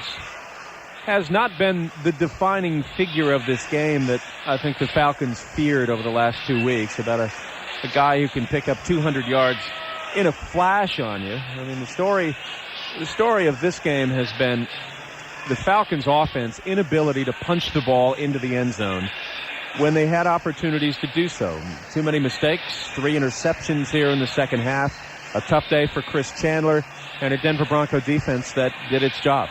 You're going to look back on this, and you're going to count 7 offensive series, 4 in the first half, where you end up with 2 field goals and missed field goal, and you don't get it on 4th down, and then 3 in the second half where you throw 3 interceptions. Those 7 offensive series out of the 12 or 13 times you'll get the ball in the game decided the fate for this football team. 4th and 3. Broncos will go for it. Ball spotted now at the 30-yard line. McCaffrey in motion near side. Elway will throw. Elway setting up, going long, and it's incomplete. Ian Rod Smith had a little bit of confusion. Boy, you talk about doing a little pouring it on, my friend. Yeah, that may be a message toward Dan Reeves. I think so. I definitely think so. I think leaving those guys out there a little bit this late, but throwing on 4th and 3, yeah. I think it's a little rub it in your face. We saw that in September of '97 inside the Georgia Dome, and the Broncos were trying to stick it, I think, to the Falcons in the first half. I vividly remember that game. There was, a little bit of animosity and fire, I thought, about that performance. And certainly I think we expected some of that today, and we may be seeing a little bit of it now. Well, this dislike is real between Coach Reeves and Coach Shanahan and Elway. And I don't think there's anything wrong about that. I think it's healthy. You don't have to certainly like your opponent. And, in fact, most times it's better if you dislike them. Falcons have the football, 1st and 10 from the 30-yard line. Chris Chandler is in the shotgun formation. 2 receivers left, 1 to the right. Chandler steps up, throws. Jamal Anderson out of the backfield. He's to the 35, up to the 37, loses the football. The Broncos have pounced on it. Another turnover. And Tyrone Braxton comes up with the fumble recovery. So that will just about do it. George Coghill caused the fumble on Jamal Anderson. And Tyrone Braxton is the man of the moment. He comes up with a fumble recovery. So the Falcons have turned the ball over 4 times in the second half. I think Jamal saw he couldn't get it outside and tried to take it back up inside, getting some extra yardage. Was it Coghill or Crockett? Somebody came up there, and whatever happened, he let that ball get away from him. And he's just trying to do something, trying to create something. Now we'll find out how much the dislike is. We will find out. John Elway is checked back into the game. Did he just get announced MVP? You know what? He may have. If he's not the MVP, They're sitting on it. I would not know. He is the most valuable player. John Elway takes 1 knee, and the Broncos will let the clock run out. They have repeated as Super Bowl champion. John Elway in his 16th season out of Stanford. Don't you think? I don't know. I see everybody's showing up on ESPN lately. It's getting kind of crowded there. Why not? Why not go into broadcasting? Bubby Brister in. He takes the snap, and we are now inside of 35 seconds left in Super Bowl 33. I saw Phil Simms. He's a Louisville boy like myself, and the only thing Phil could ask me was where was the men's room. All right, that is going to be the final play of Super Bowl 33, and it is the end of the season for the Denver Broncos and the Atlanta Falcons. And now let's see if both coaches make their way over to each other. John Elway, 18 of 29, 326, 1 touchdown. Let's see, we've got different numbers here. 18 of 29, 336, 1 touchdown and 1 interception. Let's see if we can pick out Dan Reeves and Mike Shanahan and John Elway out of that mass of confetti and celebration as now they bring the podium out onto the field for the presentation of the trophy. And everybody is pretty much hanging around here in Pro Player Stadium as Super Bowl 33 has come to a completion in Miami, Florida. All smiles on the Denver Broncos side. They dominated the football game. Falcons came out, led 3-0 after an opening drive. But the Broncos answered and punched it into the end zone to make it 7-3. And from there, the Broncos were able to run out in front of the Falcons, and the Falcons simply never could catch up. Denver 34, Atlanta 19. And we will take a look at some of the numbers straight ahead. We might as well give a few of the numbers after we take a break. All right, Super Bowl 33 is over. Denver has repeated as Super Bowl champions. Denver 34, Atlanta 19.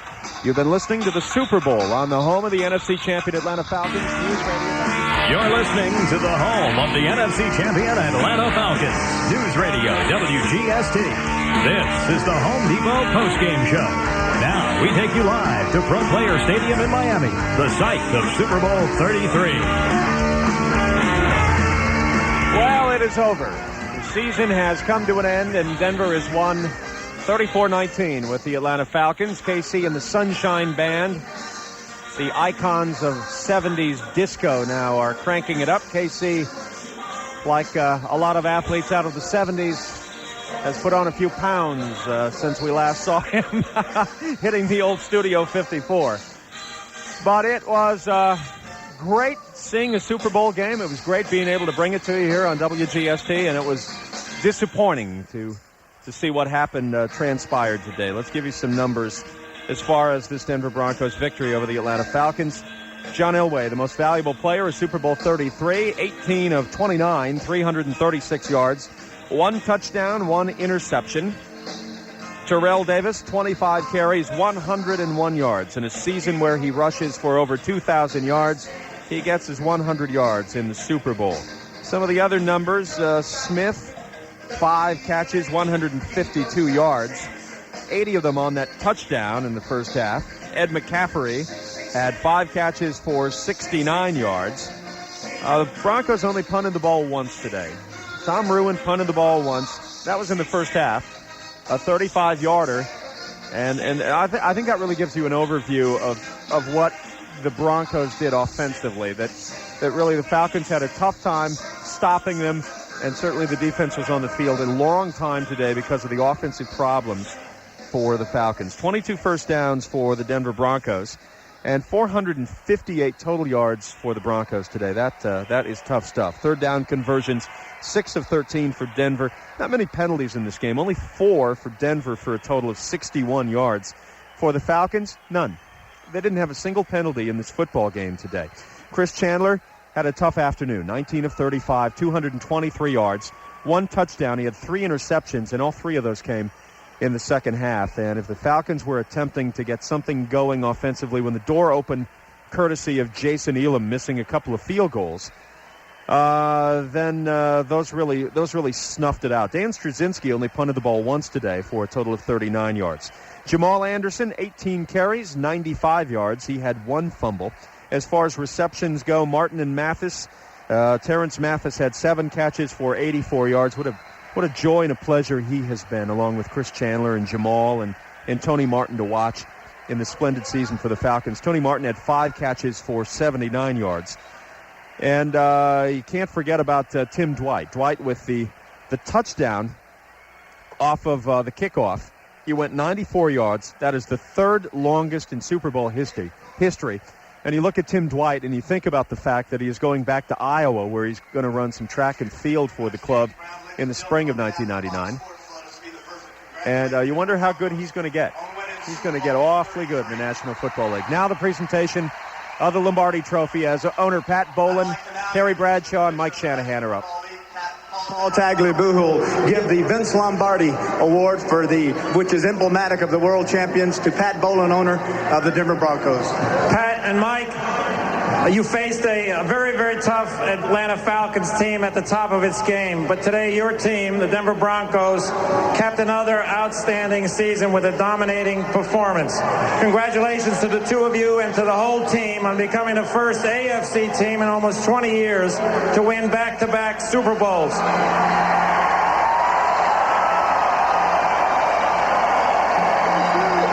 And a special word to you, John. If, and I underline if, this is your last game, on behalf of millions of fans around the world, I want to say thank you to you for so many memorable memories. John Elway, thank you.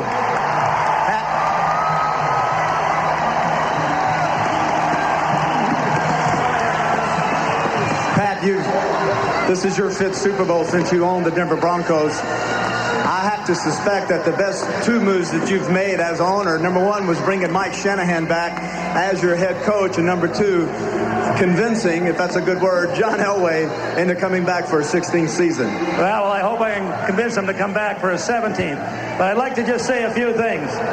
First of all, I'd like to thank Mike, his coaches, and the team for the greatest season ever in Bronco history, 19-2 and a Super Bowl win. I'd like to thank the fans. I'd like to thank the fans, all the people who worked on the stadium effort and voted for it. And lastly, I'd like to thank my family and my close friends who without whose support I would never be here. 4 words. This one's for you. Pat Bowlen, owner, Denver Broncos. Mike Shanahan, step in here, Coach. Here, get your hands on that. It's getting to be Feels awful good. It feels good? Feels great. Let me ask you, it looked like if there's one play that turned this game around was the 80-yard touchdown pass to Rod Smith right after Morton Anderson missed the field goal. You're right. In fact, a little bit earlier, we ran the same play and we hit a comeback route. We came back with the same type of action. John had a little time, did a great job hitting Rod Smith on that post route. It was a big turnaround. You seem to have made all the right moves. This football team has won 32 games in the last 2 years. It has won back-to-back Super Bowls. I mean, if you had to point one finger at one thing, this defense of yours, the adjustments that you made in the second half, the 3 interceptions of Chandler, the fumble, what were the keys in the second half? Well, Terry, we just got a football team that believes in each other. Every time we go out in the field, we got 46 guys that are committed. And we've had some ups and downs, more ups and downs, but when guys keep on working together and they believe in each other, good things happen. I couldn't be more proud of this football team and the players and our coaching staff. Now, this is a tough question. All right, I'm Jeff Hullinger, and we are listening right now to Terry Bradshaw talk with Mike Shanahan, the head coach of the Denver Broncos. Again, the final 34-19, Denver over the Atlanta Falcons today. We want to say thanks to all of you for listening during the season of 1998 that has stretched into 1999 for Miller Pope and our engineer and Jeff Van Note, who is as much a part of the Atlanta Falcons as anybody ever will be, and Kim Anderson and also Rick Baker. We just want to say thanks to all of the fans, and we've had a great time. We look forward to many more years of Falcons action right here on News Radio WGST, and look forward to a better and brighter 1999. I'm Jeff Hullinger. That's it from Pro Player Stadium. Dave Stone will take your calls. We'll also have some interviews coming up from the locker room with Jeff Van Note. I'm Jeff Hullinger again from Pro Player Stadium, Super Bowl 33. It's Denver 34, Atlanta 19. You're listening to the Super Bowl on the home of the NFC champion Atlanta Falcons. News Radio WGST.